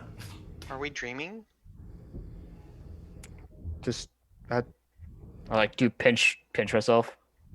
You lose a hit point. No, you're not. No, my wand stat says I don't. Oh, okay. I am very, very weak in control when I'm in control. You're awake. Where do you go? What do you do? I gotta play into the curious, knowledge-seeking nature. I'm gonna just start investigating, getting closer to that door. You turn your attention towards the door. Tink, where are you? Are you conscious again in the shared space? Are you coming out of your private space? Where are you waking up? I think I was just like frozen in the shared space, and now the activity in the shared space has got me stirring. It's got the mice starting to run on the wheel, and looking around trying to see what's going on. As the magician turns Spencer's eye to the yellow door at the end of the hall, you feel a tremor of true existential terror pass through you. The magician is the type to open that door and do something about whatever's on the other side of it, and you know that the thing on the other side of it defies logic in its size and vastness and alienness. If that door gets opened, then it will affect the magician, maybe worse than it affected you, since you only did it in your mind's eye. At the moment, the magician is turning Spencer's attention fully towards it. What do you do? I'm gonna enact a secret. Hold on. Never mind. That doesn't do what I want.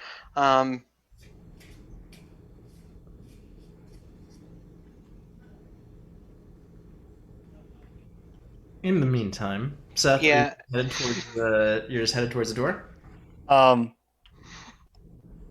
mean, I think it's gonna be cautiously, but the curiosity is outweighing the like self-preservation. So, yeah. Mechanical question. Is the eyeball an NPC?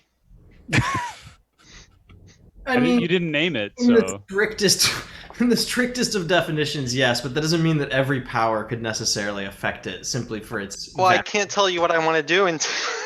So you mean I can't attach it to us as a war, tug right? of war between us two. You don't have to outsmart me and this thing. You can tell me what you want, and we can see how it works. he's just trying to trick you, Matt. I want to attach the eyeball to us. You do win. Those are the rules of role playing. If you trick me, you win. So I guess I won't take that away from you. Well, I would have to be in control, but I think I can make us invisible to the NPC. Well, where it can't see an us. interesting thought as well. But is the damage because we looked at it, or because it saw us looking at it? I'm going to speed us along because the important nature of this moment is that the magician is not aware of how much danger this places them and Spencer in, but you are. So now you have closed the distance between you and this yellow door, and you can hear Miriam's voice very distantly now. Stop, magician. But it's There's the door. Okay, this is all my fault. I used our third eye to see what was behind the door, and it's why we're unconscious. I don't know what would happen if we actually look in there. Well, that's new information. Yeah, I was hoping nobody would find out. Downstairs, Let's keep this between us, okay? Well, there's a scream from downstairs. You hear Miriam's voice and the sound of rich, pure terror. I'm gonna say, all right, table that. We'll come back to it. Wake up the others, and I'm gonna start running back to the other direction. Sound of the screams. I'll wake up the other aspects. You're all groggy, like, I quit. Follow my cat out of the private space.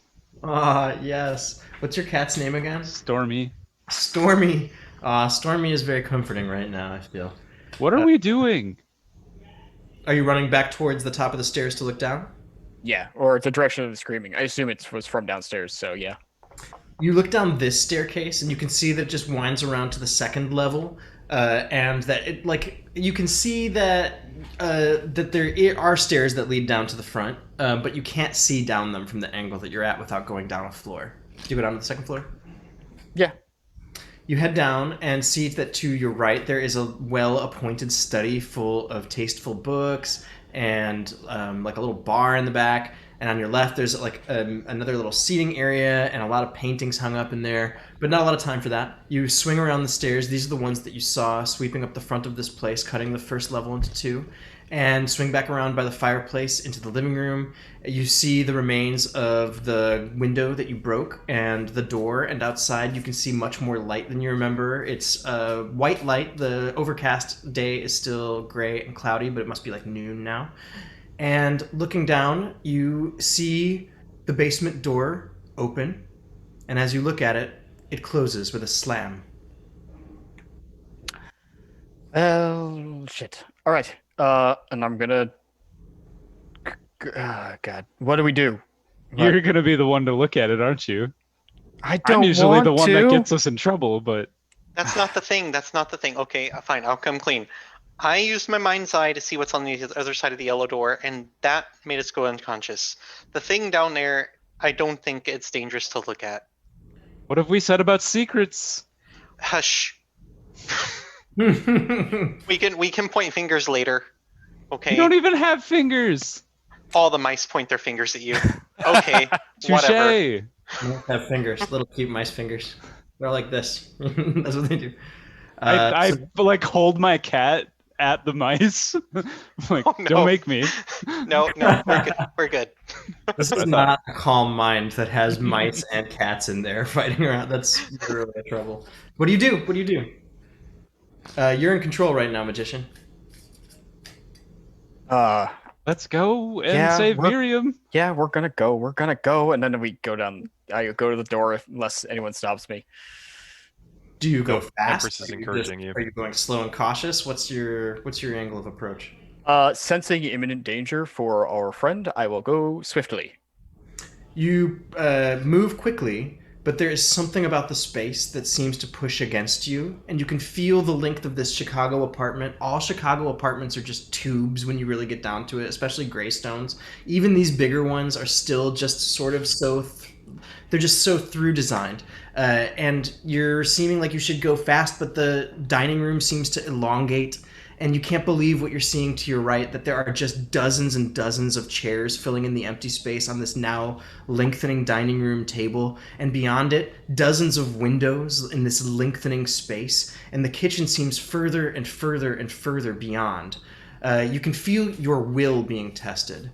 I think that you could make an active test of focus to push through this, or you could rely on your athleticism and just try and push your body to the brink. What makes sense to you to try and overcome this? Or do you have some other power you'd like to push against? I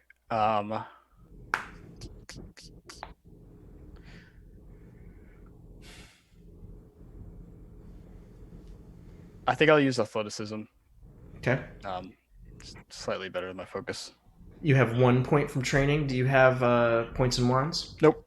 Before you reveal the card, I want to peek at it. Let him choose it still, but I'm going to use my power to peek at it. Great.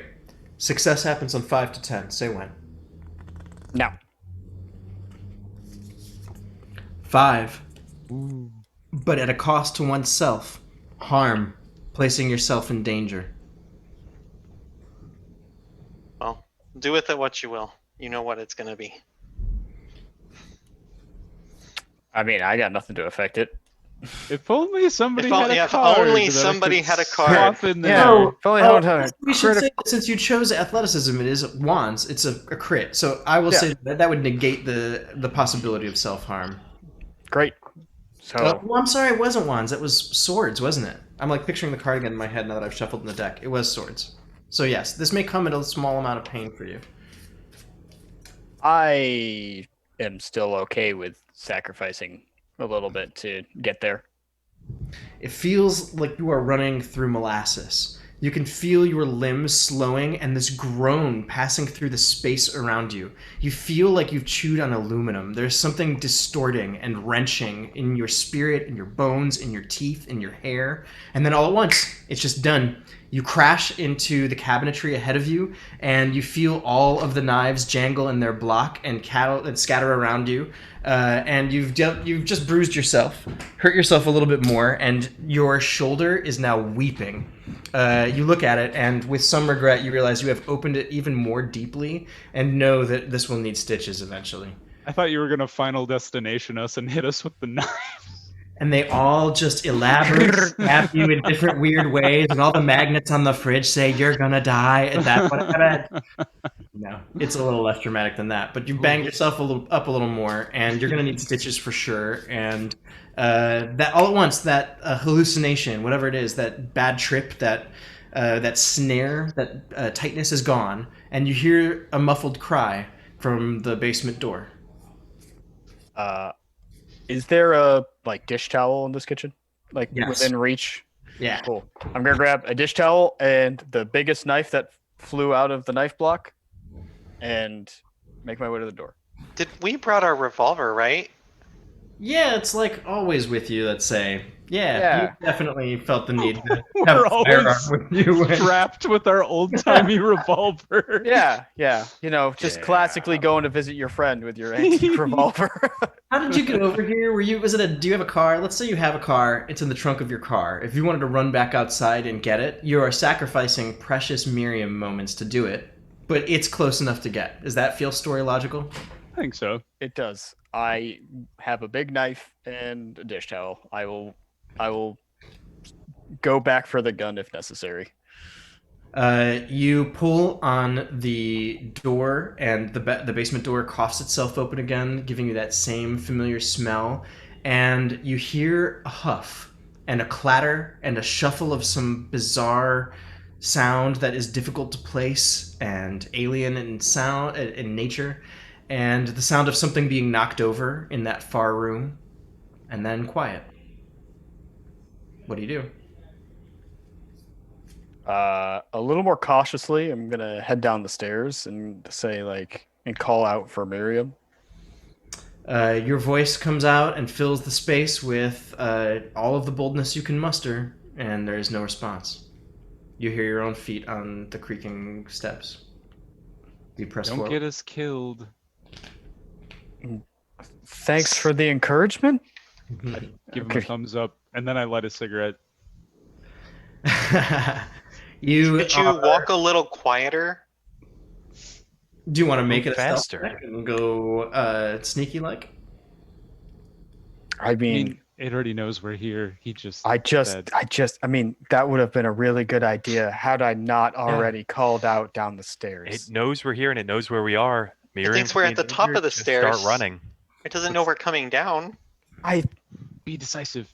I'm going down the stairs. Miriam's in trouble. I appreciate your input. Get to the point where the workbenches are on your right, and the second room straight ahead of you shows you Miriam's back in a chair. She's seated, and you can't see her face or the front of her, but she's sitting in a chair at the desk that you saw next to the bookcase.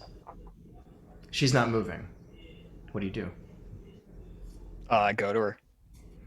You cross to the threshold of the door when you can see that there are strange limbs gripping the side of her face.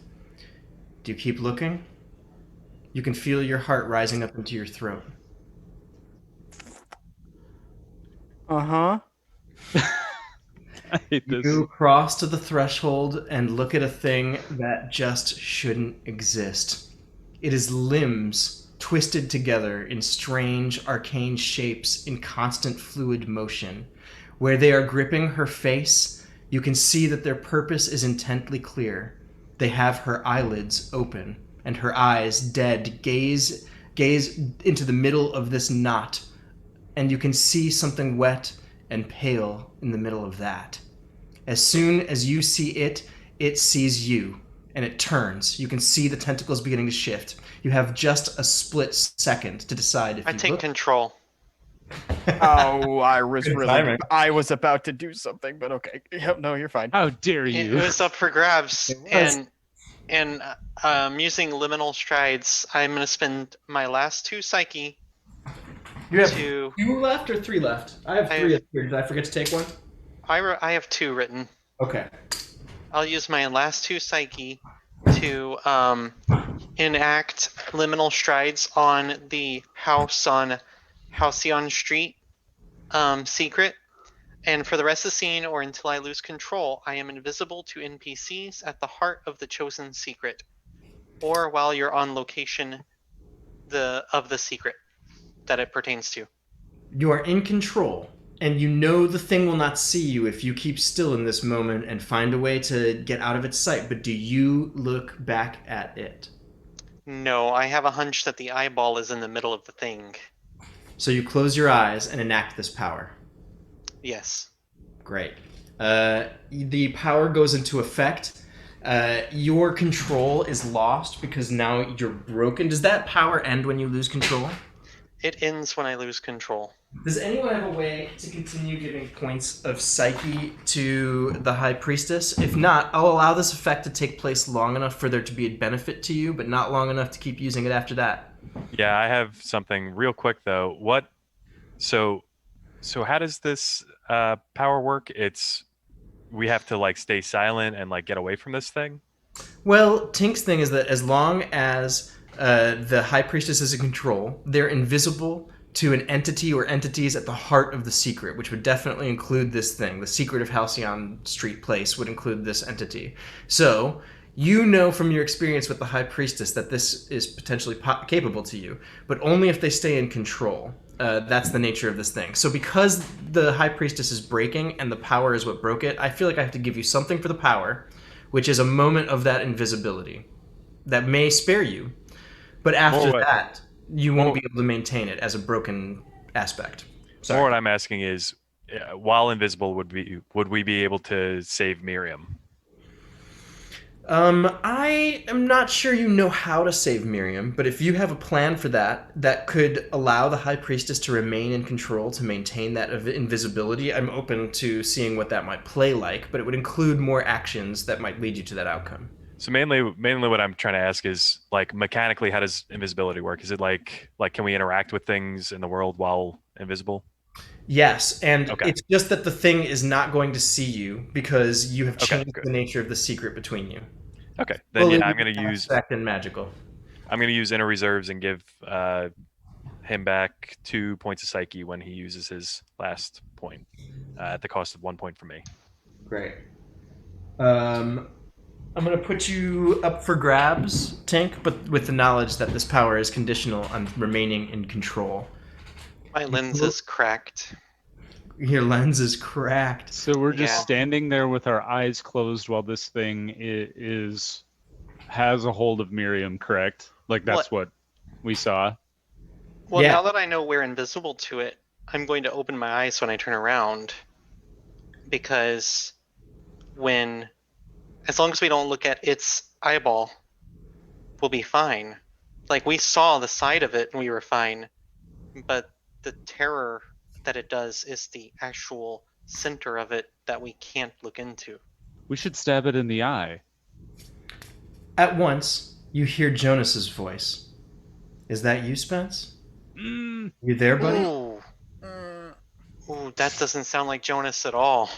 You see in the chrome handling around the edge of the amp in the room, because now you're looking at that corner, that the light plays, and whatever Miriam perhaps is now standing. You hear Jonas's voice again. Just look at me, buddy. Just open your eye. You can turn around. It's just me. Oh, this is some what is it, Perseus? Stab it in the eye. We should. Well, we should. Are you thinking? the eye. Yeah, I'll just stab it in the eye. Does this thing count as an animal or similar non-human entity? It may, but for I think what you are thinking, you're going to have to be able to disarm it in some way and make it weaker, so that it, or humiliate it, or break it, or do something like that if you want to enthrall it to you and make it yours. Ooh, humiliation. However, at the moment, We're in a basement. Is there paint? Maybe a couple of cans in the previous room. You kind of like put your memory back to it and see, shelves and boxes and stuff, and what maybe is paint. You didn't exactly memorize every object in that room. What, they threw paint at the door. I'm gonna throw paint at the thing. So you turn your attention back to the previous room. Eyes open. Yes. There is a loud sound, and you can hear the chair clatter against the desk and things being knocked over, and at once something is rushing into your view. This is a passive test of perception to test your reflexes. It's fast. -1. I have psychic awareness. It doesn't cost any psyche. It'll give me +1 to passive test of perception and empathy until the scene ends or I lose control. You're doing it. You're doing it. All right. So a passive test is Ace to 5. You have training. You have the power you just used. Do you have any swing and swords? No swing. So we're looking at 7s and lowers, crits with swords. Say when. When? A 7 of pentacles. I'm gonna change that to swords. With you have a power to do that? Yes. Does that cost you something?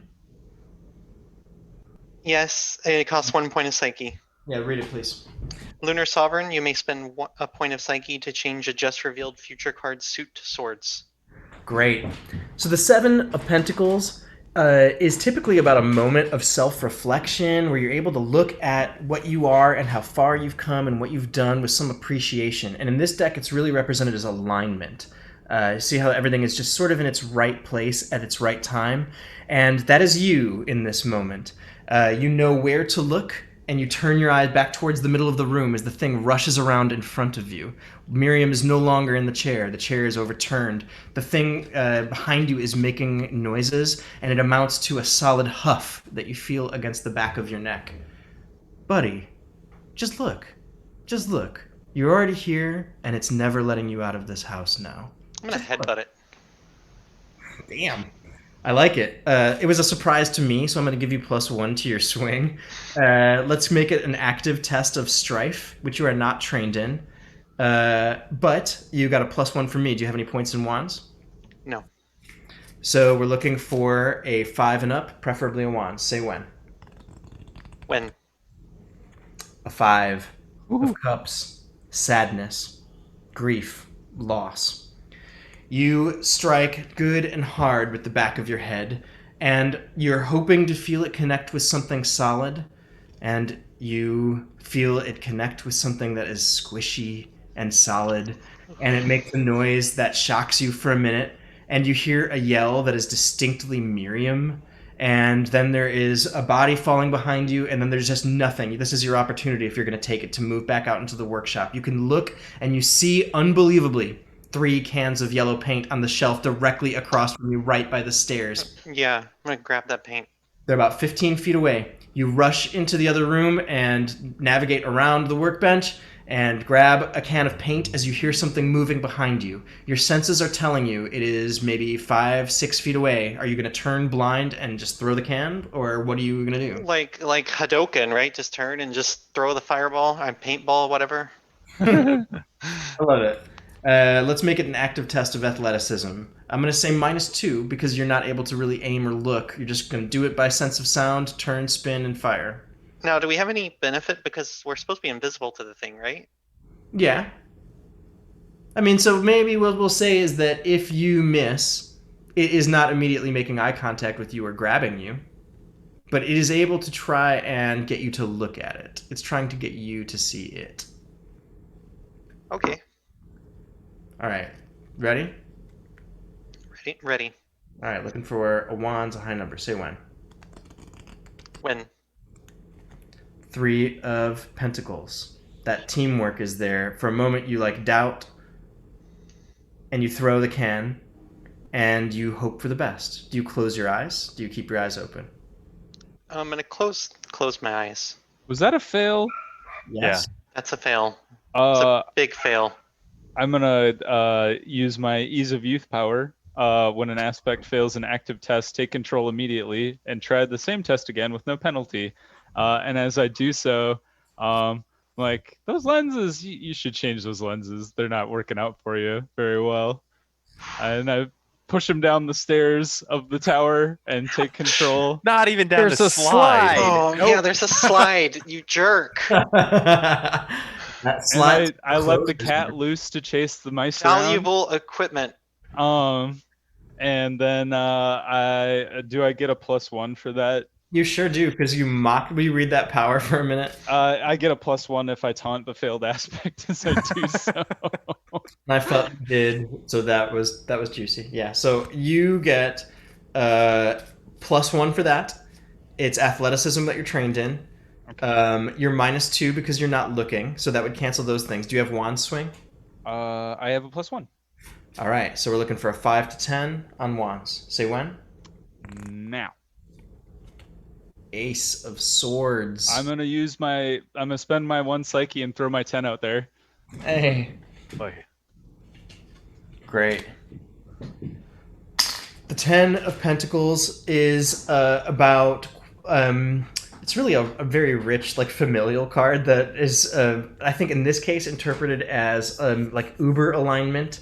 And so there is this moment where you miss in your mind's eye, and you just don't know how you do it. Some part of you is wild, and you just overcorrect and spin the other way, and you throw a wet ribbon of paint into the room, and you can see that it has struck something that is clinging to Miriam and a lot of the space, and you freeze, and you're not looking at it, and it's not looking at you, and it can't see you at this moment because it is now blinded by paint, and it wasn't able to see you a moment ago. So this is now just sort of groping around in this space, and you hear something.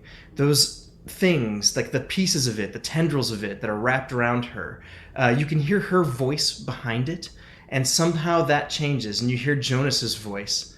Real smart, buddy. Real smart. Real good. Just look, and it will be fast. You're never getting out of here. It's never letting you out the front door. Just look. You're delaying the inevitable. Does it look like Miriam is accessible in the moment, or not really? The thing is, impossible to read of its bizarre body language, but it is moving and writhing quickly, trying to shake the paint off of itself, trying to figure out how to rub it off of itself, and it may be vulnerable in this moment, at least in terms of separating it from Miriam. However, it would definitely place you at risk of making eye contact with whatever lies within. I'm gonna try and stab it in the eye. I feel like if I can blind the thing, it doesn't count anymore. That's just my idea. You reclaim your butcher knife from the shelf where you set it down to pick up the paint can, and turn back around and now see that it and Miriam are in some state of combat. She has her hands wrapped in it, and she is pulling, and the thing is moving in a way that suggests a bizarre motivation of behavior. You don't see how these limbs quite propel it. Some of them stick to the ceiling. Some of them stick to the walls. You see tools falling off of the work shelf. There's just a bit of chaos beginning to happen here. How do you engage with that? What do you do? I think I would try and use it as an opening, while she's fighting with the thing, to try and get in there and just stab it right in the big owl eye. Well, that part is hidden within. To do Oh. it, you will have to use your other hand to pull some of those tendrils and make a space for yourself. Yeah, I think I would just instinctively grab it with one hand and then try to slam the knife in with the other hand. As you're doing that, can I vault up to the top of the thing and offer co-control? Or ask for Push co-control? you off the tower. No, that's fine. You're into a No, state.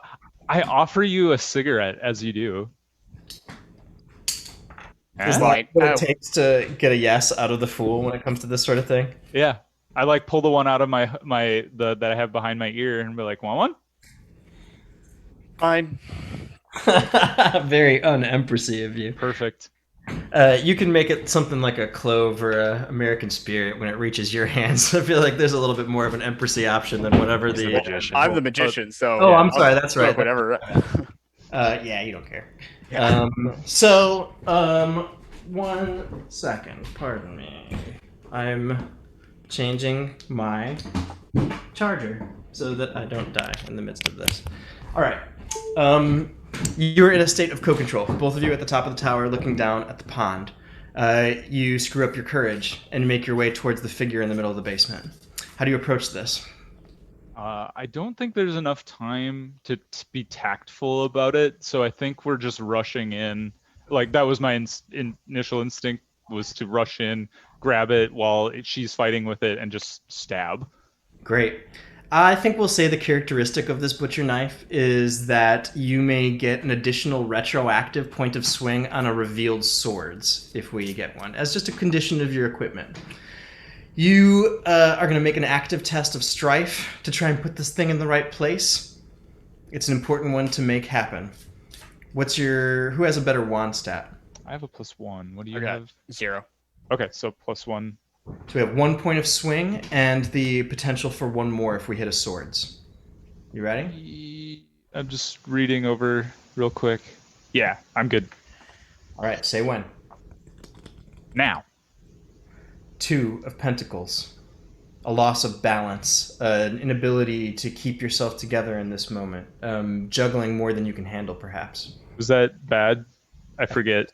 Yes, that's a fail. Okay, I forget which one is which sometimes. I want to use beginner's luck, and I'm going to spend a point of psyche when I fail a test using a skill the hero is untrained in. I can retry that test again as if I didn't fail it the first time. Cool. Say when. Now. 2 of swords. Damn it. Make it into a 3 of swords, but that's not enough in this moment. What did we need? 5. Can't do it. Running out of powers. You sink your hand into the mass of things and immediately regret it. It begins to latch itself onto your knuckles and in your hand, and you feel a hard pull on your ring finger for a minute. Where is that ring you found in that cave? Is it back at home? Is it in your car sitting next to your pearl-handled revolver? Does it sit in a little case back at home? Like, where do you keep that thing? Is it a men's ring? Is it a woman's ring? I was imagining it as like a very ornate. So I guess that doesn't answer any question you asked. I was picturing it as an engagement ring, if that helps. Yeah. Okay. Kind of what I thought. It flashes through your mind as you feel one of those tendrils wrap itself around the ring finger of your hand, and it breaks under the pressure. The pain that floods through you is unbelievable for a moment, and you try to move forward and stab, but your other hand is going to hit nothing but tendrils, and you pull back and just feel this intense, incredible pain. Miriam's hands in panic have found you and your body. She is pulling you and it, and in a state of chaos is making your entire situation even more unstable. And for a moment, you're worried you'll fall to your feet or maybe fall on the blade. You're quite worried in this moment. You've taken another point of damage for your finger, and you will be at -1 on your next several tests because of the pain in your hand. What do you do? I have a quick question. Is Miriam attached to us already? Is she like attached as a friend? Yeah, that's right. I didn't formalize this, but Miriam and Jonas both. Okay. And follow-up question is control up for grabs. Let's make it be so. You guys have had it for a minute and try to test. Do you want to take it? I sure do. Can Okay. I do something before you do that? Actually, I don't see why not. go ahead. Go ahead. Okay. I'll use this later. I quickly go gather Stormy and try to chase him away from the mice that he's still terrorizing. Oh no, I pushed you down the slide. I pirouette down the slide. Also, I'm the Empress. Oh, God damn it. Why do I keep doing that to you? Well, it's. I think you're. Anyway. So I'm going to use Determination of Spirit, which doesn't take any psyche, but heal two of our wounds by Strength of Spirit. I think it's just that gritting your teeth and fighting through it. And then I'm going to try to double down and stab this thing again. I want to trigger Enraged Guardian as Miriam is flailing next to us. So Enraged Guardian uses power when defending an attached NPC. You gain +1 to all tests of strife for the rest of the scene or until you lose control. Good timing for that. And I think that might be it. What was the power you just used, Mike? Enraged Guardian. And what was that? Sorry. When defending an attached NPC, you get +1 to all tests of strife for the rest of the scene. Oh, cool. Or until you lose control. And I'm going to try to get between this thing and Miriam as best as I can and aim another stab at its big goopy eye. -1 for your pain and for being wrapped up a little bit together. You have 1 point. I'm sorry, you don't have a point in strife. What's your wand swing? +1, and then the +1 from the Enraged Guardian. So altogether, just +1. Right. We're looking for a 5 to 10, and a wands is a crit. Say when. When? Hey, 7 of wands. Hope Look at in that. the darkness against all odds. This is a good crit for you. You pull, and for a moment, you just have to put all of your weight into your back and lean backwards, and that's enough. For a moment, you see milky whiteness and a burst of strange, surreal yellow color as some of the eye inside begins to turn towards you. But then that's enough. You plunge the knife, and that's it. You hear that huff again, and this time it's deeper and louder, and the blood that comes out of it is thick and pus-like and yellow. And after a horrible moment, you're on the floor, pulling it fully away from Miriam's face. It is limp and terrible and bizarre, like some sort of deep-sea creature. But even at this moment, you feel like in your heart you know better than to look at the strange amber iris in the heart of it. I'm going to try to pull all the tendrils over that and tie them off and throw it into the corner. It's like a bag. Yeah, just tying off a trash bag. Whoop. So do we think Jonas turned into that? I don't think it's Jonas because it called us Spence. We think just it's killed Jonas. I'm not worried about that right now. I think I it turn it read our back to mind. Miriam and say, Miriam, are you okay? She has deep bruises around her face. You can see that whatever was holding her was not piercing the skin, but was holding really tightly. And that her eyelids, she's in particular pain, the way her eyes were held. So she's not quite conscious, but she seems to be aware of you, and she's saying your name, but she's in a state of deep, deep shock. You can only imagine that if you fell unconscious from a tiny dose of seeing into that strange eye, no matter how deeply connected it is to whatever's behind the door, she got a terrible dose. And is not quite capable of fully relating to you in reality, but will follow you around and will lean on your shoulder and is aware of your presence. What do you do? I think I'm just going to try to help her back up to her feet and say, it's all right, Miriam, we'll get you out of this. The thing's gone. You don't have to worry about it anymore. Let's get out of this nasty old basement, and we'll get you out into the sunlight. Let's see if we can help that a little bit with your empathy skill. Let's make an active test of empathy about it and see if we can calm her down a little bit. What do you think? Sure. Total swing is +2. I'm sorry? Total swing is +2. Great. Say when? When? 4 of Cups is a success. It's about having what you need, and again, in this interpretation, really about alignment. And I'd say that means that you connect with her, you get her to breathe again, you get her to like you almost feel reassured when she says, "Is my face okay? What's happened to my face? Am I all right? Is everything okay? Dear God." Yeah, you're still pretty, and I think trying to like get her to laugh as I'm hauling her to her feet. We're hitting on a nun. We're As we're you old make friends. are you making your way out of the basement? Old friends we barely know. We almost died together. No, That's we true. almost died last time. She almost died this time. It's all even now. Yes. Are That you equals making your way almost out of the dying basement together. What was that, Matt? You're making your way out of the basement together now? Yeah. As you do, you can't help but think of how she found you in that cave, and how for a little while you were so alone, and that this is such the other half of that. That if Jonas was setting out to repay debts, maybe he didn't realize that what he was doing is creating a situation where you could repay yours. And you feel that in this moment, that you are able to at least offer something that she's modeled for you. Like your sense of happy security and the calmness you're conveying in your voice, you realize that like that's what you were met with in that cave too, that same sense of sureness. You sense that there's some gratitude for that. She's breathing a little more calmly when you reach the top of the stairs. And when you make your way into the living room and are able to even see the front door, she looks at it with some hope and then looks back at you. The terror is deep. You don't have no idea how deep a thing she has seen, but in this moment she knows what a light at the end of the tunnel looks like. And from upstairs, you hear Jonas's voice. "Hey guys, don't leave yet. Just come up here and look at me. You aren't making it out. Just That- come up." While the Empress is taking Miriam upstairs, I think the fool is confronting the High Priestess and being like, "You need to explain exactly what the hell that thing was." It's an eyeball, and if you look at it, it shows you things so terrible your mind will go insane. That's what What? made us go unconscious earlier. Remember think we what we need- said about secrets? This We would have been a need- great secret for all of us to know. Yeah, we need that notebook, I think. The notebook in the basement. We need the notebook that we had when I made us go unconscious. I think the mouse telescope is right. I roll my eyes and scoop And up my cat and We start to should pet my lock cat. Miriam in a closet so she can't look at anything. Can But I she already take looked control? at it.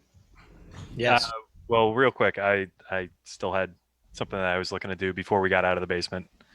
If we can just jump back, not even like Real quick, yeah. retell anything, but the that celebration of the realizing that this is the repayment. I want to trigger my Holy Day ability, Okay.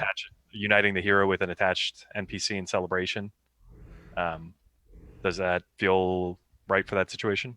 Boy, it's a stretch, but I really like it. I like the idea that you and she have this private moment as she's kind of like coming back together, and that even might like include being like, "Hey, remember the cave? Like, I got you. No one's going anywhere." There's something about that. There's something kind of special about that. But that means that you have to actually take long enough to rest with her for a minute and acknowledge that for this power to work, I think. Yeah, I think I'm good with that. I think it's kind of that whole like trying to cheer her back up so that just to make sure that she's okay mentally too, and try to like take her mind off of what horrible things she must have just been looking at, and like oh yeah, I finally paid you back that debt, like trying to get her to laugh a little bit. I think that power speaks for itself. Like, you get her to recognize you and recognize your bond, and it's like for a moment she surfaces from a deep and cloudy pond, and she nods and says, "There's a door upstairs. There's a door up there, and behind it is something. I think it has Jonas. I think it must have Jonas.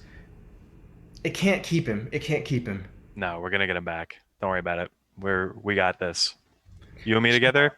Ferociously, and you see that she's found a rosary in a pocket, and she kisses it, and she says, "I'm good. I'm here. I'm good.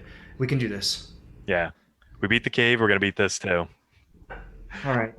I've been training my whole life for this. And she pulls out a A glowing. You may not know this, but I perform a lot of exorcisms, and A this seems holy like a haunted sword.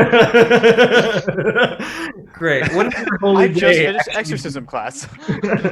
So Holy Day is uniting the hero with an attached NPC in celebration. You and your fellow aspects each regain the use of a used power or a point of psyche. Up to everybody. I am going to take back the Enraged Guardian. Okay. Because Do I for take some reason, I feel like we're going to need to fight again soon. Do I take sticky fingers, you guys, or ease of use? I'm gonna take that psyche. Okay. I think I got to do sticky fingers. Okay. Everybody made your choice. Yeah. And now, yeah, we can just jump back to the present, and Magician, you can have the control. I'll take the psyche. Mike, what was the name of that movie you just used? Holy Day. Okay. I kind of want... What was the triggering event for that? Sorry. You may unite the hero with any attached or story logical NPCs in celebration. I think I want... If you'll allow this, Matt, I want to use my move Copycat to be fascinated by the Empress, and for the rest of the session, I can choose... Well, I guess I choose to copy that power, and then I can use that at a later time. Great. Very cool. Looking up to Big Sister inside. I think that's pretty cool. All right. You take a minute and you get together with Miriam. Both of you like sucking up your courage. Miriam says something that seems weirdly like, is it obvious or is it crazy in this moment that she's like, we could call the police. We could get help. We could call somebody. I don't know what they will do about this except maybe have us committed, but we really could call somebody. We don't have to go up there alone. I forgot I was in control. You know, I think you're right. Help might be important. And I'm going to use summoning spell. Okay. So I'm going to spend 2 points of psyche for this. And summon help in a miraculous but story logical fashion. I was gonna say we're the weird one. That's why like none of this is strange to us. We're turning invisible. We're summoning things. This help may take any form the diviner chooses, but must be helpful at least at first. Such help will not break the rules of the world. And Okay, I've got help for you. yeah. Oh no. You look. No, it's help. It says help. H-E-L. I got you. It's help.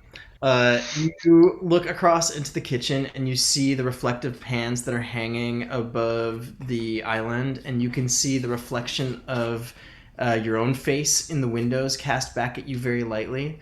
And there's a mirror above the dining room table, and you can see there that Jonas is looking back at you from a yellow version of the same room.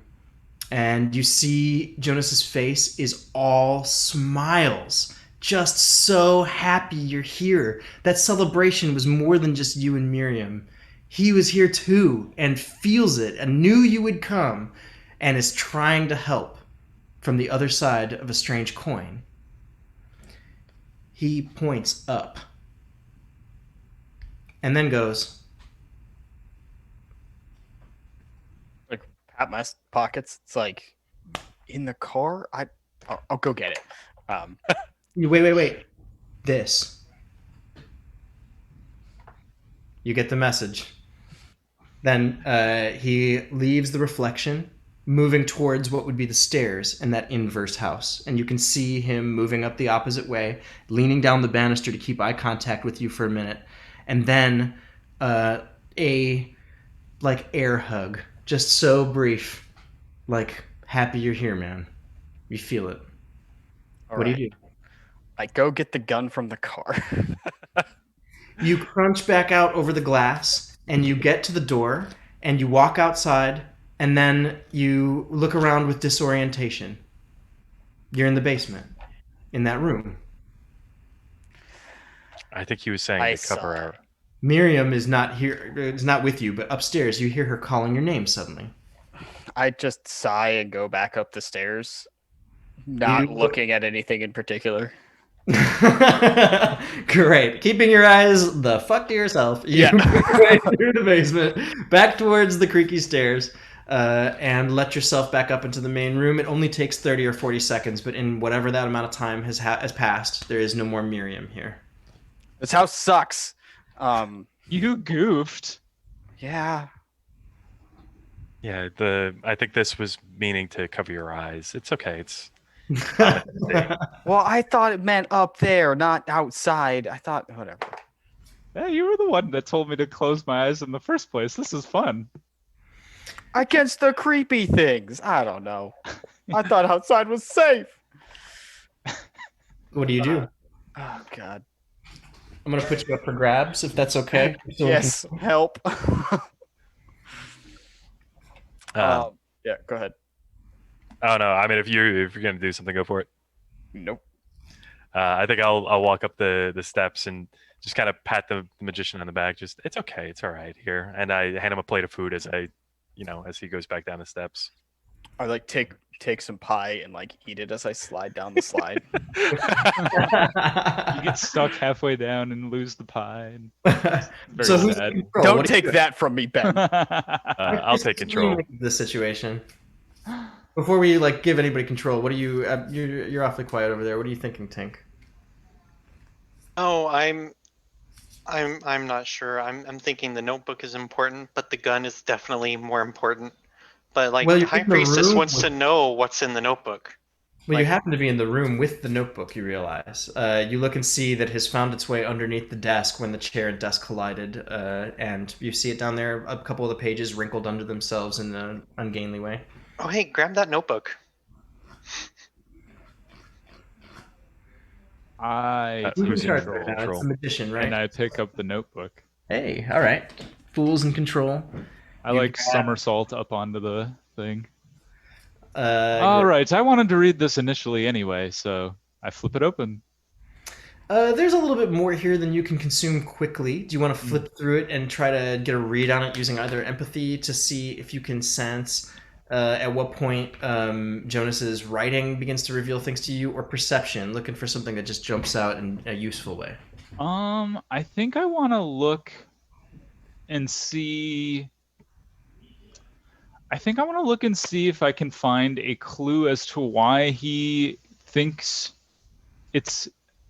So I guess I'm thinking about what just happened with the summoning, and that was Jonas, and he was trying to help, and I'm thinking about the voice, because I've been very distrustful of the voice this entire time. I want to see if there's a reason he thinks, if I can see what in his process is why would we go up there and look? Is it actually safe to look at him? That kind of thing. Okay.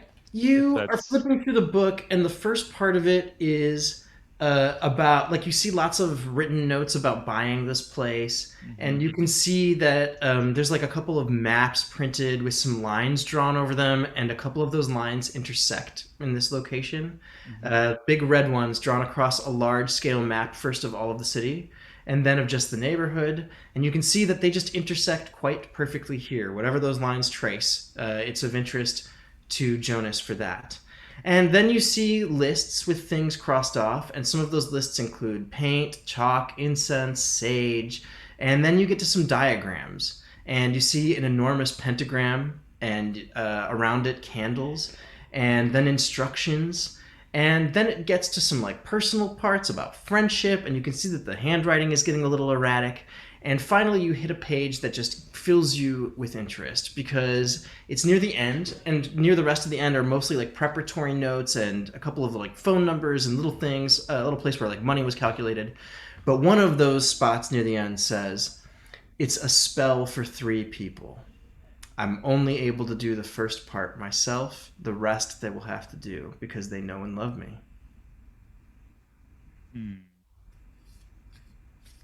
Well, he clearly did whatever the first part of this is. And look what happened. Do you think that was him? I look over at the corner where we tossed the tentacle monster. No, What- I don't think that was him, but I think whatever he did made those show up. Is the What- tentacle monster what did- still there? It is a wet puddle now. Like, there Oh. are lumpy shapes in it, but whatever it is melting and trying to make its way slowly by force of gravity towards the storm drain in the middle of the basement. Yuck. I go back upstairs, but I take the notebook with me. You reach the kitchen. Upstairs, there is the sound of some movement, heavy footsteps, bam, bam, bam, bam, bam, bam, bam, and then they're done.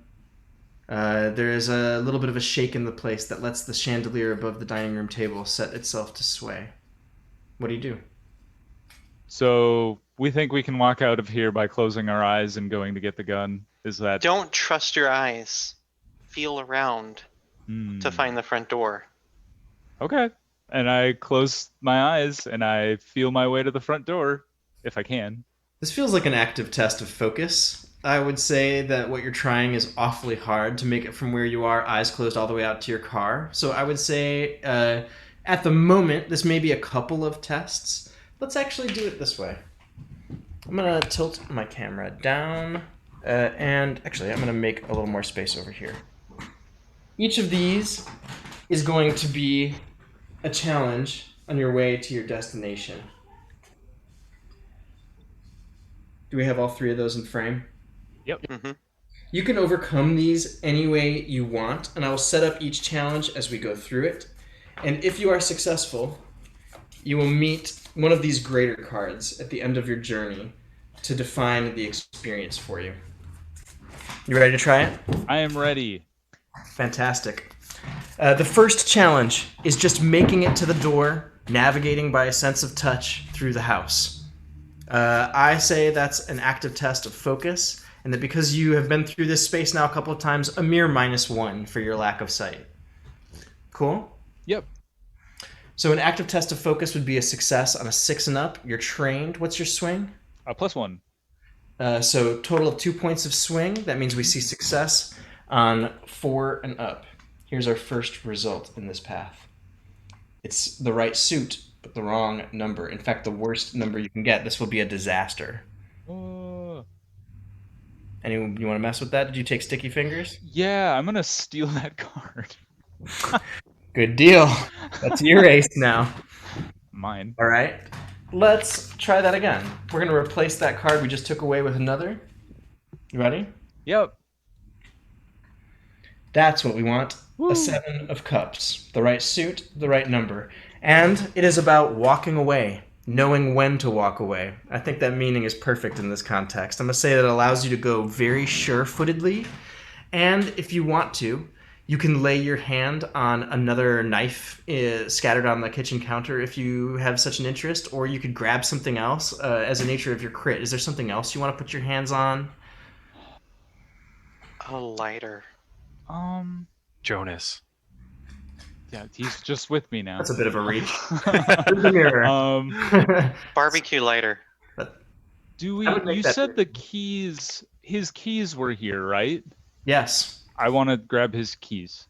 Great. They were exactly where you remember them. Your sense of awareness heightened. Somehow your focus deep and intense. Your mind so clear.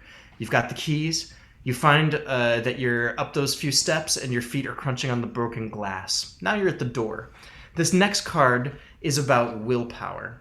So I'd say that this is about determination and your capacity to keep your mind, despite the fact that the sensory information you're about to get will be very confusing. So let's make this a passive test of focus and make it a -2 for the difficulty. What's your total swing? That is still a +1, but I'm trained, so +2.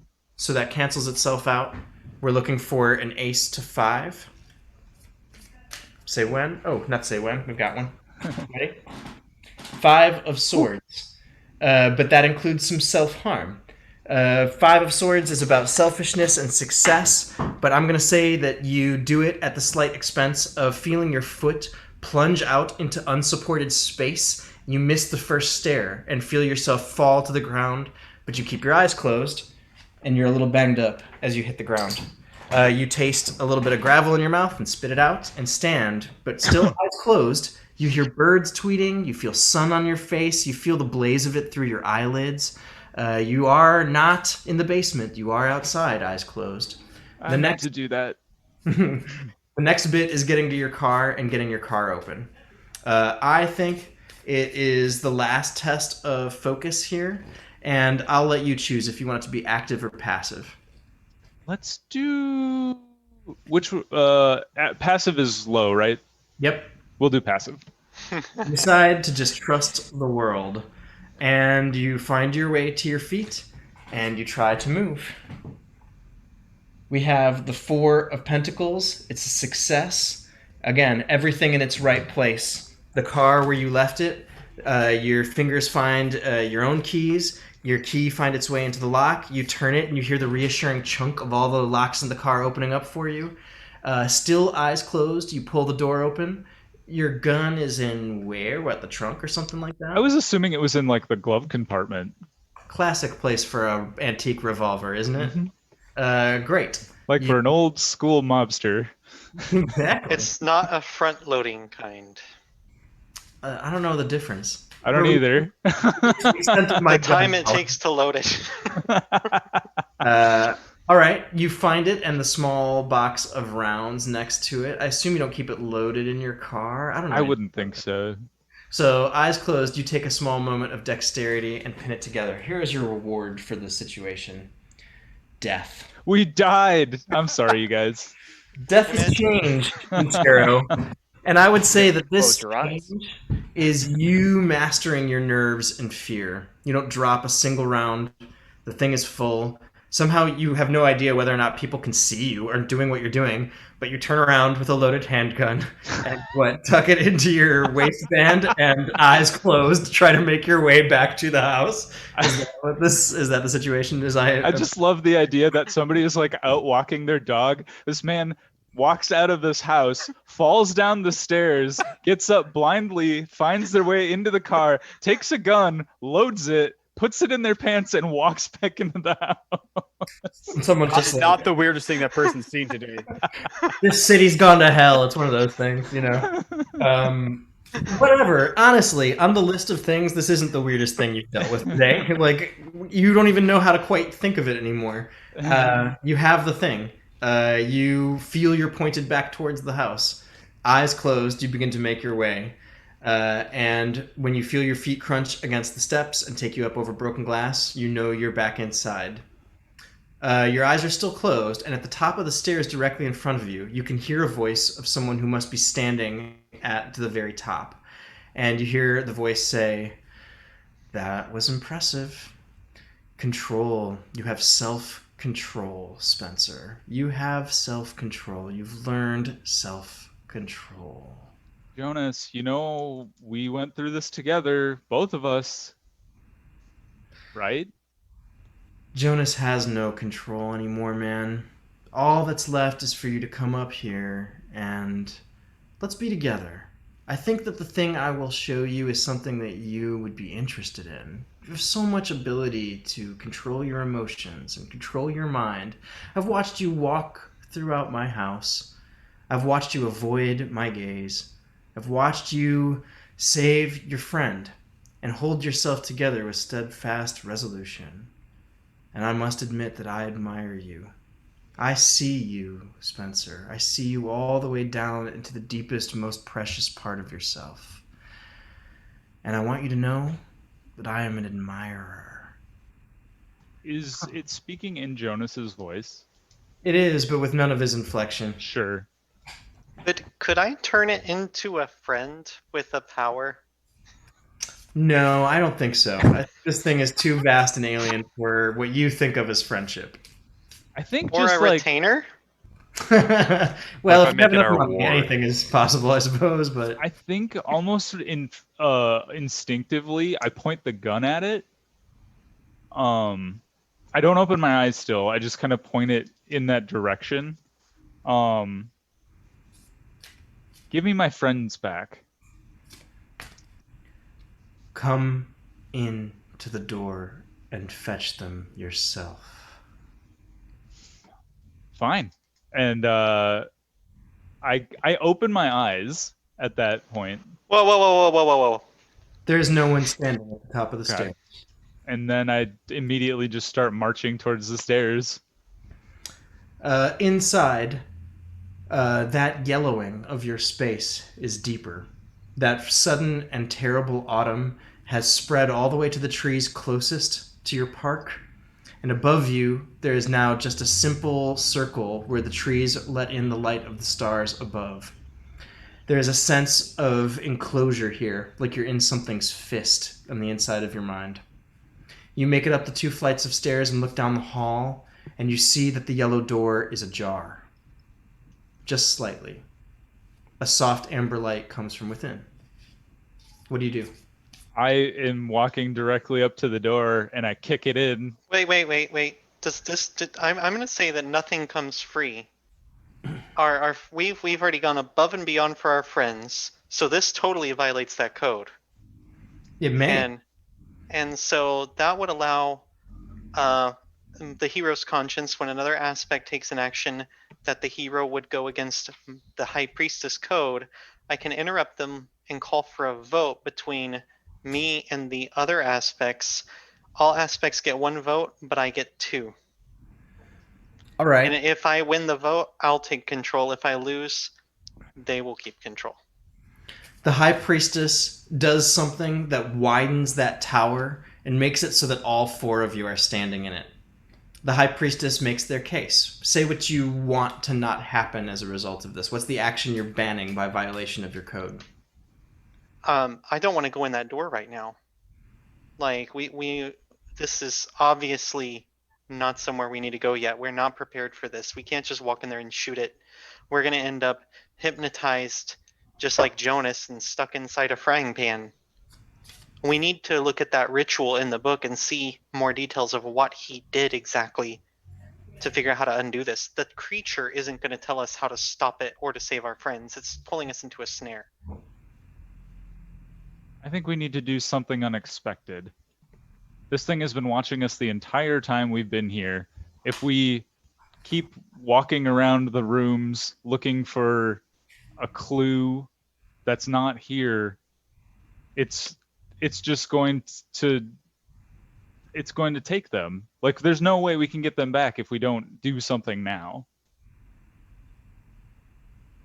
And I look at the other 2. 1 vote against from the Fool, 2 votes for banning this action from the High Priestess. Well, it's implied I vote for myself. I don't have to. I suppose that's true. I can let you reserve that at whatever point you want. But I'm voting for myself. Thank you for your correction. It had no purpose. Count as 2 aspects being in conflict. What's that? I would assume so. This counts as 2 aspects being in conflict, right? Yeah, sure does. Okay. It seems pretty much like that. So then I'm gonna activate internal alignment. If the 2 of them make peace to my satisfaction, all 3 of us get 3 XP.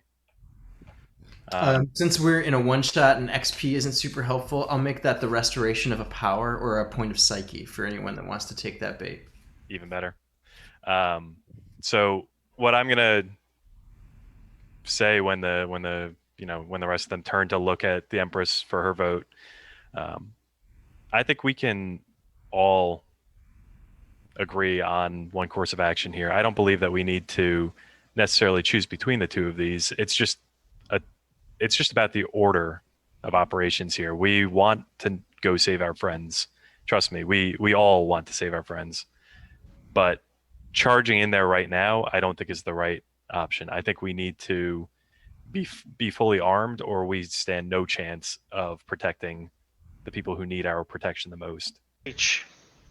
So I agree. I think we need to look at that, look for more information on this. We know that Jonas was able to see us in that mirror. If we can pantomime to him, we might be able to get some more information and know exactly where to go.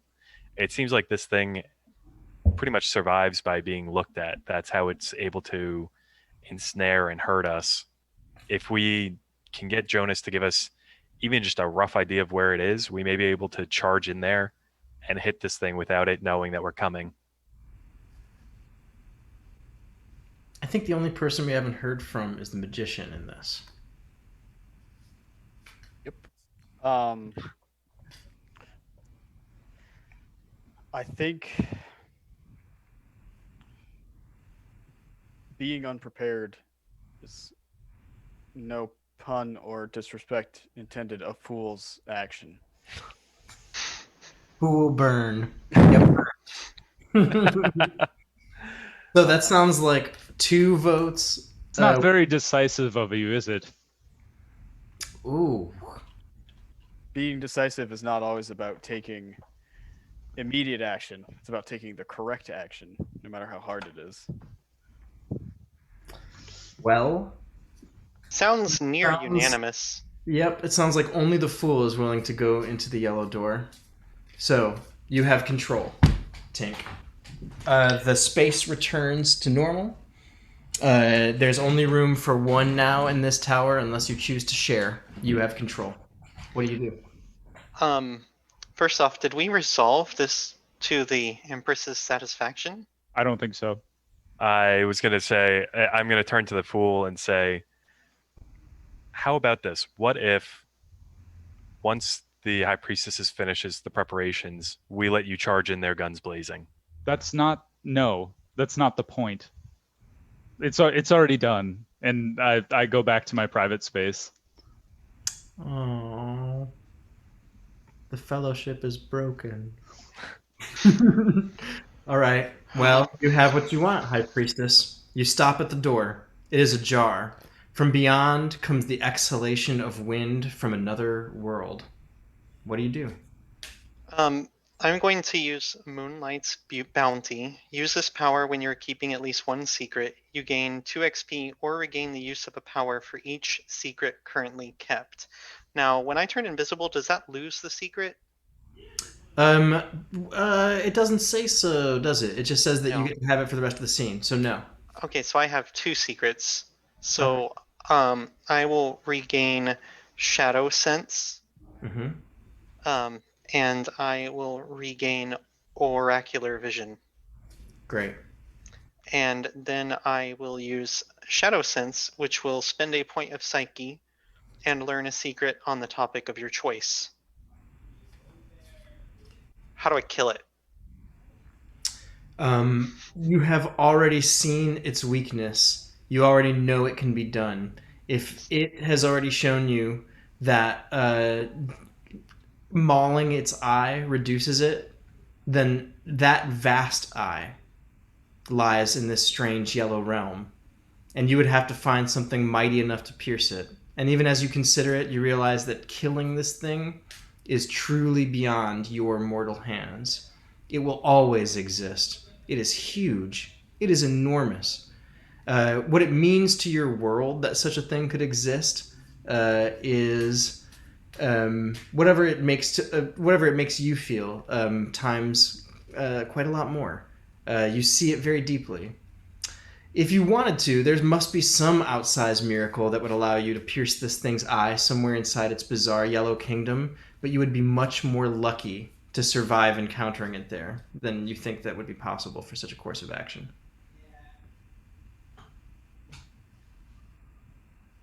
That's not helpful at all. Okay, so I'm gonna look at the notebook. What is this ritual that the other 2 of us are supposed to do?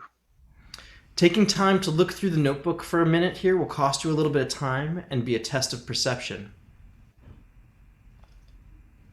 Okay. All right? It's an active test of perception. You're trained. What's your swing? 0.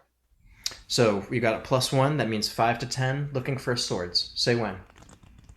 When? 5. A battle.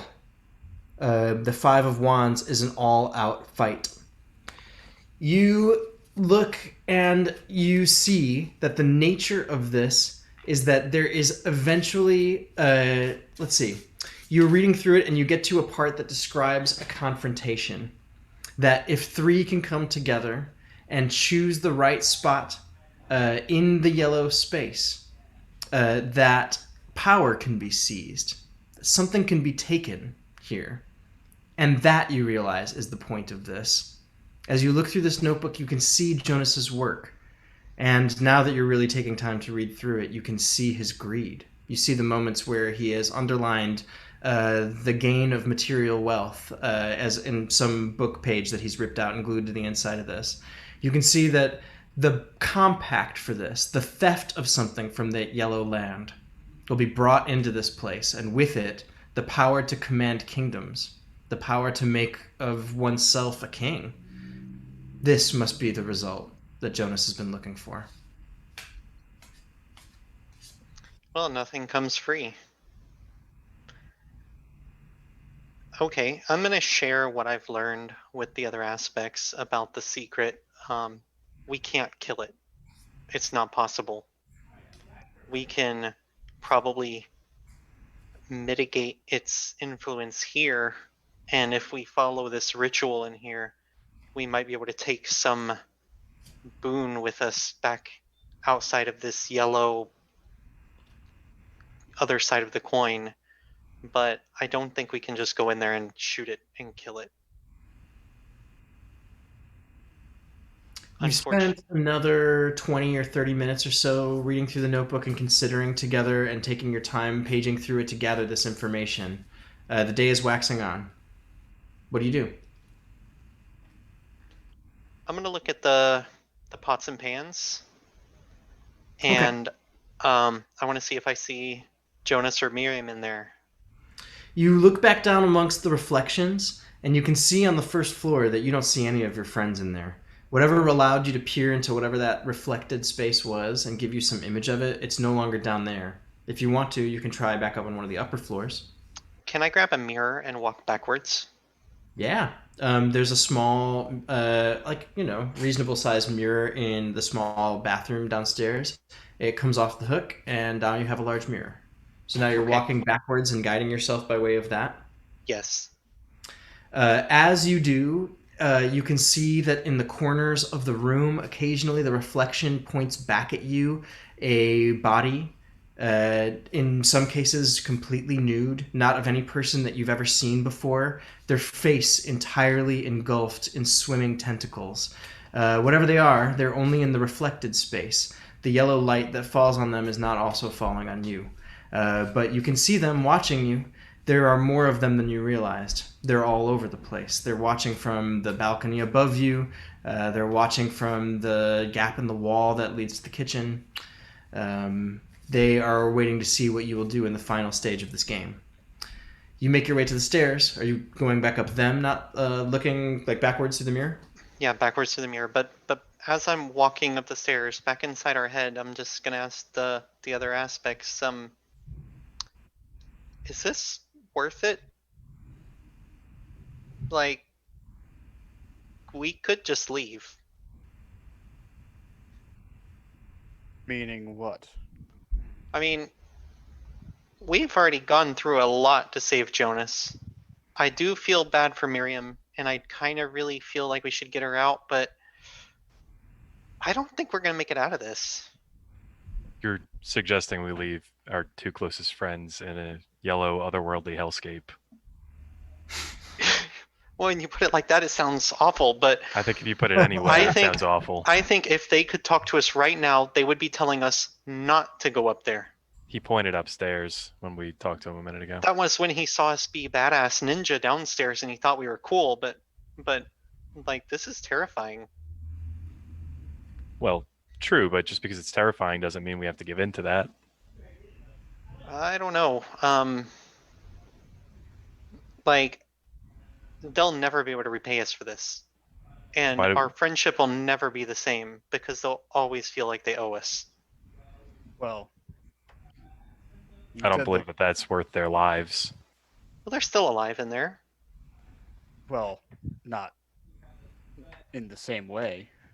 Plus, didn't you say that there's potential boons and powers to get out of this? Yeah, but I don't know.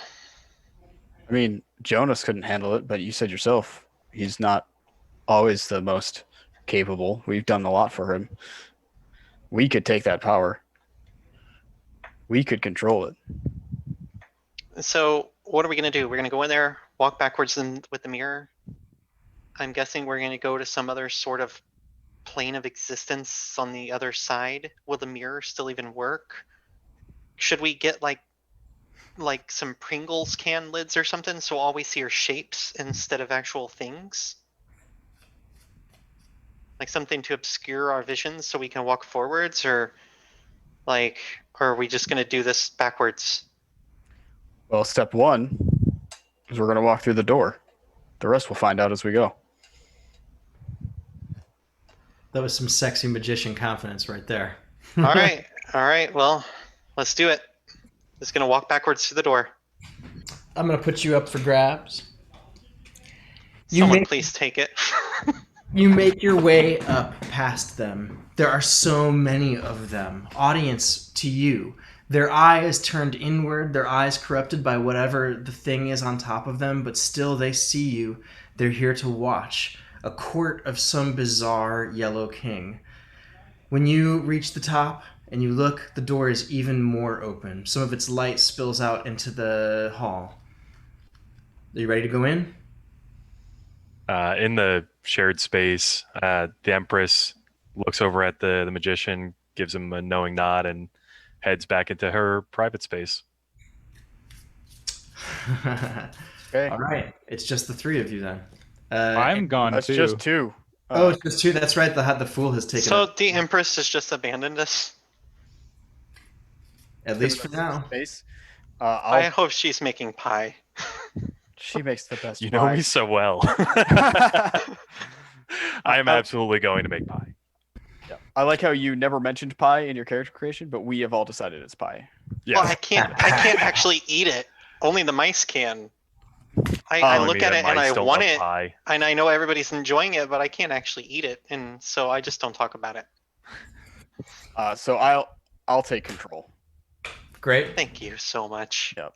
And I'm going to call out into the fool's private space to see if I can get the fool to come, because I cannot go there, which was what I was going to do, but taking control seemed more prevalent. In the sky around your private penthouse, you see flashes of the magician's face. You can smell some of the magician sulfur and chemistry and byproduct of high stakes chemical work in the sky. And you can feel that sort of begging at you, wanting you to notice it. Are you staying in your space? I think he's spinning like a cigarette around his fingers, just kind of not kind of juggling it, but not really, while petting his cat. And he sees the magician appear, and I'm not sure. I think his curiosity would get the better of him. I think he still thinks the three made a horrible mistake, but he is a very curious aspect as well, and so he sets Stormy down, who immediately runs up his back and into his jacket, and he walks over to the door and opens it, and says, "Yes, what?" We're doing this. You were right. I need your help. And I'm going to use Internal Alliance. I'm going to choose another aspect to ally myself with. I announce the alliance when I activate the power, along with the goal of the alliance, which is basically stop whatever it is and save our friends. Great. When I activate it, I regain a point of psyche, and when the goal is achieved, you and the ally each regain 4 experience. Great. Here's how this will work. When you are ready to enter that space, let me know. Is there anything else that we want to do before we want to try and go into that yellow door? I think the Empress does come back with a handful of platters and just kind of puts one down in front of each of the other aspects. Food. All right, so you get a moment to be together and rest. This could take as much as a few seconds in the real world, but here together in yourself, it's a chance for Spencer to take a deep breath before doing something insane and impossible. You ready to do that insane, impossible thing, the last scene of our story? Okay. I'm going to move the camera one more time and set up a special spread. You know, if we die in here, I mean, I don't know what happens to us, but If we survive, I'll apologize to the fool. I give the telescope a dirty look. The telescope gives nothing but looks. But I like pick up a pie and say, to you three. And like toast with the pie. Love it. You guys each have a nice bite of pie, and then that's it. And I slap the pie in the Empress's face. No, I'm just kidding. The magician is in control currently, right? Real quick, we have to reshuffle the video feeds. How did that happen? I just moved it and it just happened. All right, how do we do that? Do we just turn everybody off and go back in order from like camera through me again? Correct. We all turn off. All right. Oops. Thanks. Nix has reappeared to help us. Cards first. All right. Ready? That's cards. Then Matthew. Then me. Then Seth. Then Tink. Ben. All right. We did it. That actually felt like a thematically appropriate reshuffling of reality, right? We all just crossed. We're like, all right, everybody take your places. Totally intentional. You never know. Nobody watching has any idea what just happened. And scene. I offer all three of you a cigarette, including the telescope. One of the mice You takes offer it. 4 tiny cigarettes. Uh-huh. When you pass into the yellow space, you stop being in the park. In fact, you stop being in Spencer. Spencer is somewhere that feels far away from you. It is just you four, side by side, for the first time, feeling discrete and not unified. You may split up, if you wish, for the first time, really, ever in your existences. That is the first thing you perceive. The next is the overwhelming sameness of the place.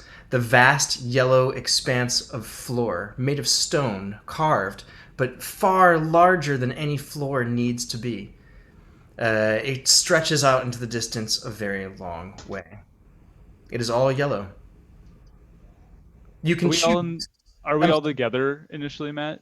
You are all together. You may use any of your powers, whether they require control or not. You may not use the hero to try and overcome things, though you may reference skills as you want them. Everything is more metaphysical here and will be artistic and not live in tests for those sort of things. But your powers are concrete. Your powers will work no matter what weirdness we have to make them work. You are here in this strange space. In front of you are 9 cards. 2 of them are Jonas and Miriam. One of them is the devil. That is face-to-face with the thing that you don't want to be face-to-face with. You may explore as long as you like, but each time you pull a card, someone must sacrifice a point of psyche. You're in control, magician. You can make the first choice. Which way do you go? So could he... Good. Just And to... actually, you could split up if you want to as well. If you are in control, you could nominate this for the group, but you could split up. I'm sorry. Go ahead, Mike.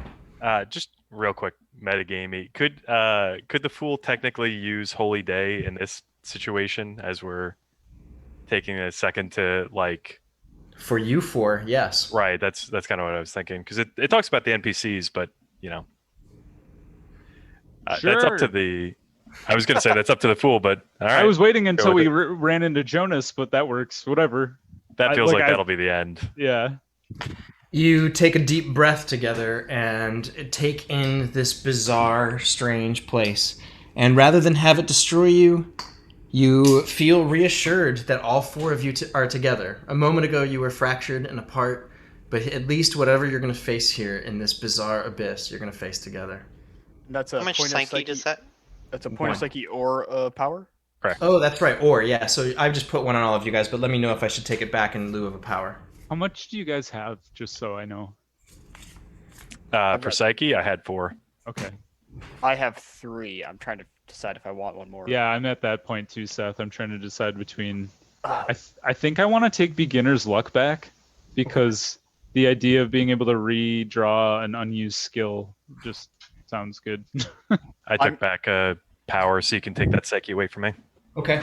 I'm gonna take back a power as well. Okay. Great. I need the psyche.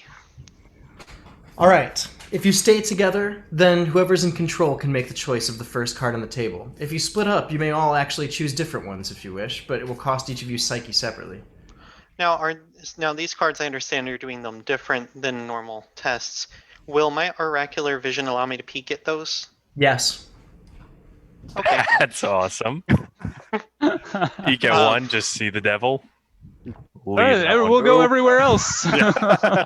Yeah. Can I just go ahead and peek at one? You're just going to use the power and peek? Go ahead. Yeah. Use it, and I will 1, 2, peek. 3, 4, 5, 6, 7, 8, 9. This is 1. This is 9. 1, 2, 3, 4, 5, 6, 7, 8, 9. 5. The 7 of Pentacles is craftsmanship. You peek in your mind's eye down a way. If you travel that way, you will reach a workshop of sorts. The things forged there are not useful to you and would be used against you. You know it is a dangerous place, and you decide not to go there. Yeah, guys, don't go there. Okay. Any other things we want to do to peek at this or get ideas about this? So Matt, if we stick together, if whatever we come across, we can use all of our powers to deal with it. Whereas if we divide up, we can only use whatever we have. Gotcha. Right. Yeah. Cool. Another metagamey question: does the Fool still have a card in reserve? Oh, was that? Yeah. Absolutely. That ace is in your soul, baby. That was my ace in the hole for when we run into the devil. Oh, okay. Well, Not today, Satan. Exactly. Well, that's pretty awesome. All right, so I guess back in character, we should absolutely stick together. Are we agreed? I run off. No, I'm just kidding. We're stronger together, even if it doesn't feel like it sometimes. I'm going to see if we can narrow down our options a bit, and I'm going to spend 2 points of psyche to use summoning spell again. Are these your last two? Huh? Are these your last two? Or have I been miscounting? I had me at 3.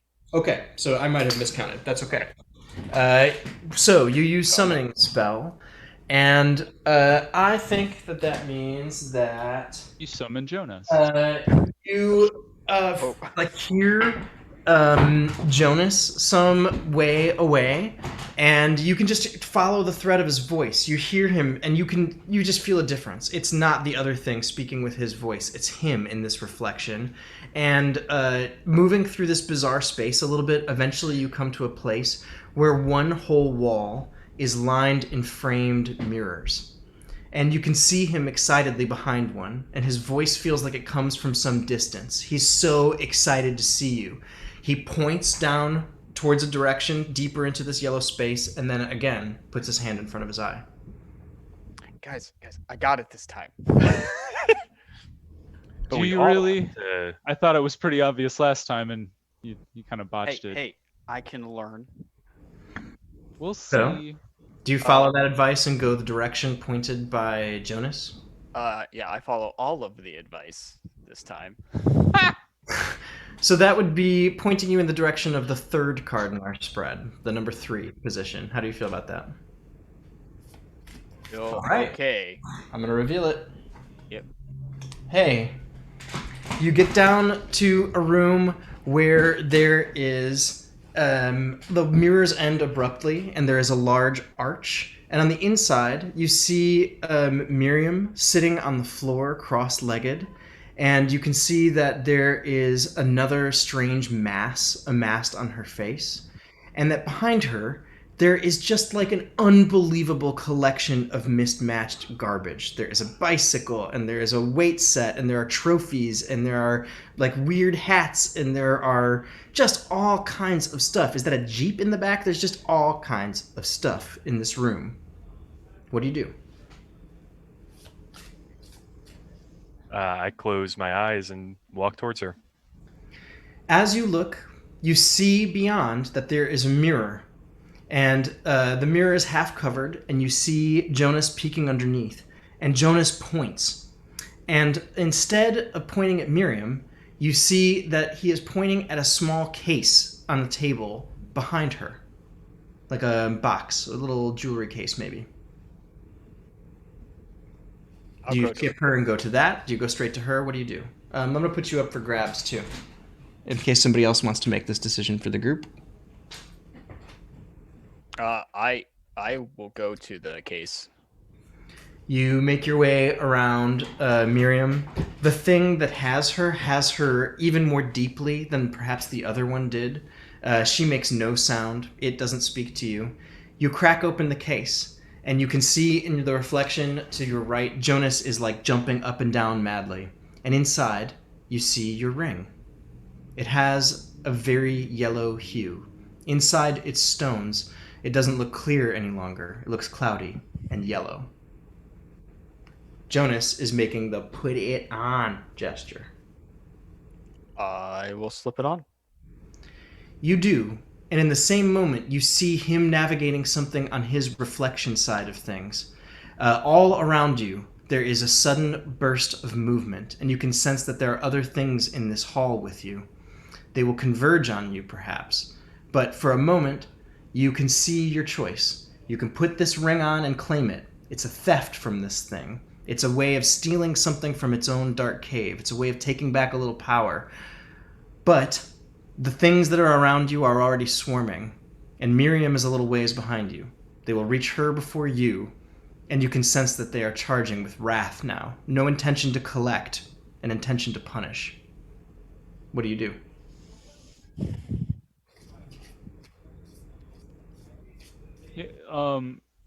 Do we think they're after the ring? I think by disturbing something in the room, you have alerted them, and that they are here to protect it. So if we put it back, do we think that will appease them? You could try. I think I would seize control and immediately put the ring back in the box. Whatever seems to have been triggered by disturbing the ring is not undoable by that. They are now moving very quickly. They will reach Miriam and be on top of her, and it will be over for her in a moment. Or you can do something about it. Or you can flee with the ring in this moment. You now realize that you have very little time left here if these things are on top of you like this. Going to do something reckless and use my fearlessness ability. And can I see them like as they're coming? Mm-hmm. Yes. I'm going to shoot them. Great. You pull your gun and you aim and fire, and your shots ring pretty true, but there are a lot of them. And eventually you reach just a pause where the gun no longer throws rounds and just kicks back at you for a minute, and several of them have stopped, and you have bitten them back. What you could do is grab Miriam and go. You could keep the ring and Miriam. Are you trying to do all that? What do you? What's your plan? Well, I imagine I had put the ring back and noticed they were still charging, but my goal was to grab her and get the hell out of there and leave the ring behind. We can split up though, right? We need the ring. You can. You need the ring. I have no intention of taking the ring. I will use decisive force, which is take control, but it says remove another aspect from control and take it for yourself. But I will also just use that as break from the group, and I'm going to take the ring. And I don't know how this works because we're in a kind of uncharted territory, but I'm going to use Iron-Hearted, spend a point of Psyche, and end a hero's attachment with an NPC, severing the relationship entirely. But I gain up to 5 experience or 2 points of Psyche based on the intimacy. And is that with Miriam? Yeah. Can I don't know how this interaction works, but I want to use Love and Respect to spend a point of Psyche to prevent other aspects from using their powers on a targeted NPC. That's exactly what it's for. It was designed with that magician power in mind. So yeah. Cool. Then yeah, Love and Respect. The magician yells lever and positions herself by the ring. And in that moment, the Empress steps in, and that bond is reinforced. Miriam gets up for herself and looks at the magician and recognizes some part of Spencer that she doesn't like, that you will reckon with for the rest of your relationship. But it is enough. You have your hand around the ring. She runs with you. In the reflection of the mirrors in this space, you see Jonas running with you. You peel back across the yellow dust, And I'd say let's make one more card choice in this space to get back to the place you entered. Let's choose one more of those cards. 1, 2, 4, 5, 6, 7, 8, or 9. You're in control right now. Who's in control? I'm going to put it up for grabs, but it was just the magician. And you can... I just used decisive force, so I don't know where we ended with all that. So that means that you're in control enough from that, right? Still, great. I want to try to share control if the magician is willing, just to like lead the charge as the two of us. Fine. Okay. So I'll spend a point of psyche for that, and then I don't know that this works, but I want to use Gift of Grace to get +1 on the next active test of artistry, athleticism, negotiation, or stealth we make. Is that okay? Yeah, I'd say that like if one of these cards turns into a test, you'll get +1 on it. Okay. I also have +1 on active tests for the rest of the scene because of decisive force. Okay, we'll make it +2. Pick a card, Mike. Oh well, magician is still in. You're both in control, and you just jumped in. I want you to pick. Yes. Oh boy, I didn't want to pick the card. 2. A swift, decisive strike. You make your way back so fast. You find your way, and you see the door somehow floating in the middle of this strange tiled space. You push the door open. You run out with Miriam. And you feel Jonas running with you through the reflections. And when you get out, it's all three of you. He slams the door. It is just a yellow painted door. He is breathing very heavily. He turns with a huge smile and says, "Did you get it? Did you get it? What did it look like? Did you get it? Did you know what it was? Did you get it?" Lie. I'll put this up for grabs if somebody else wants to do that. I think I would immediately. And do I have the ring in my hand then? I assume. You do. Magician would have put it on. I don't know if it would have translated to coming into the real world, but I think that maybe you didn't even have enough time to do that, considering the like quick battle over Miriam and then the immediate flight. Sure. So what do you do? So I open my hand and show him the ring. Is this what you did everything for? Just like the one you found in that stupid cave. Don't you know what we did? We just stole the power of God from something that doesn't deserve it. Don't you know how reckless that was? He hugs you and smooches both your cheeks and then hugs Miriam, who looks very spent by this. The course of his action has hurt her deeply in places that are very difficult to heal. You feel it in your heart. She doesn't even react to his hug. He says, "We are gonna be so rich. You have no idea. I'm not gonna be a buck up anymore. I'm gonna be able to be something, and I'm gonna share it with you. I'm gonna share it with you. I'm so sorry I didn't tell you about this. I'm so sorry I didn't tell you that this was gonna be like this, but..." So, Matt, I want to do something. I want to try to use my fearlessness move to do something crazy without consulting the other aspects. I'm going to set the ring down, and if you... the only thing I imagine would work on this is to take our special gun that is somehow linked to everything else, and I want to shoot that ring and attempt to destroy it. You even feel it is possible. The gun's still heavy with bullets unfired. Whatever you fired in that other place was not really this. It was a thing that felt like this, and it gave you something that felt like protection. But this thing is more real. It works in a solid, real world. You shoot the ring. Hand of law. What are you doing? I can interruptions. for one psyche, I can negate a power that somebody just activated. So you negate the impulsiveness of that. So now he can't do it without consulting the other aspects. I'm shooting the ring, and I shoot the ring. Does anyone have anything that could like take control away in that moment that wants to, or like we did all of this, and that ring is what we did. You did all of this for that ring. I was doing this for our friends. What if our entire existence has been to protect and help people. Why else did we go through the struggle we did when we were a kid? This is nothing. This is just as bad as the addiction we went through before. Come on, magician. We could do so much help with power, though. You saw what that thing was. We did all this, and this is all we're going to get out of it? Our friends back? Yes. Are they back? He will never forgive us. This will forever sever that friendship.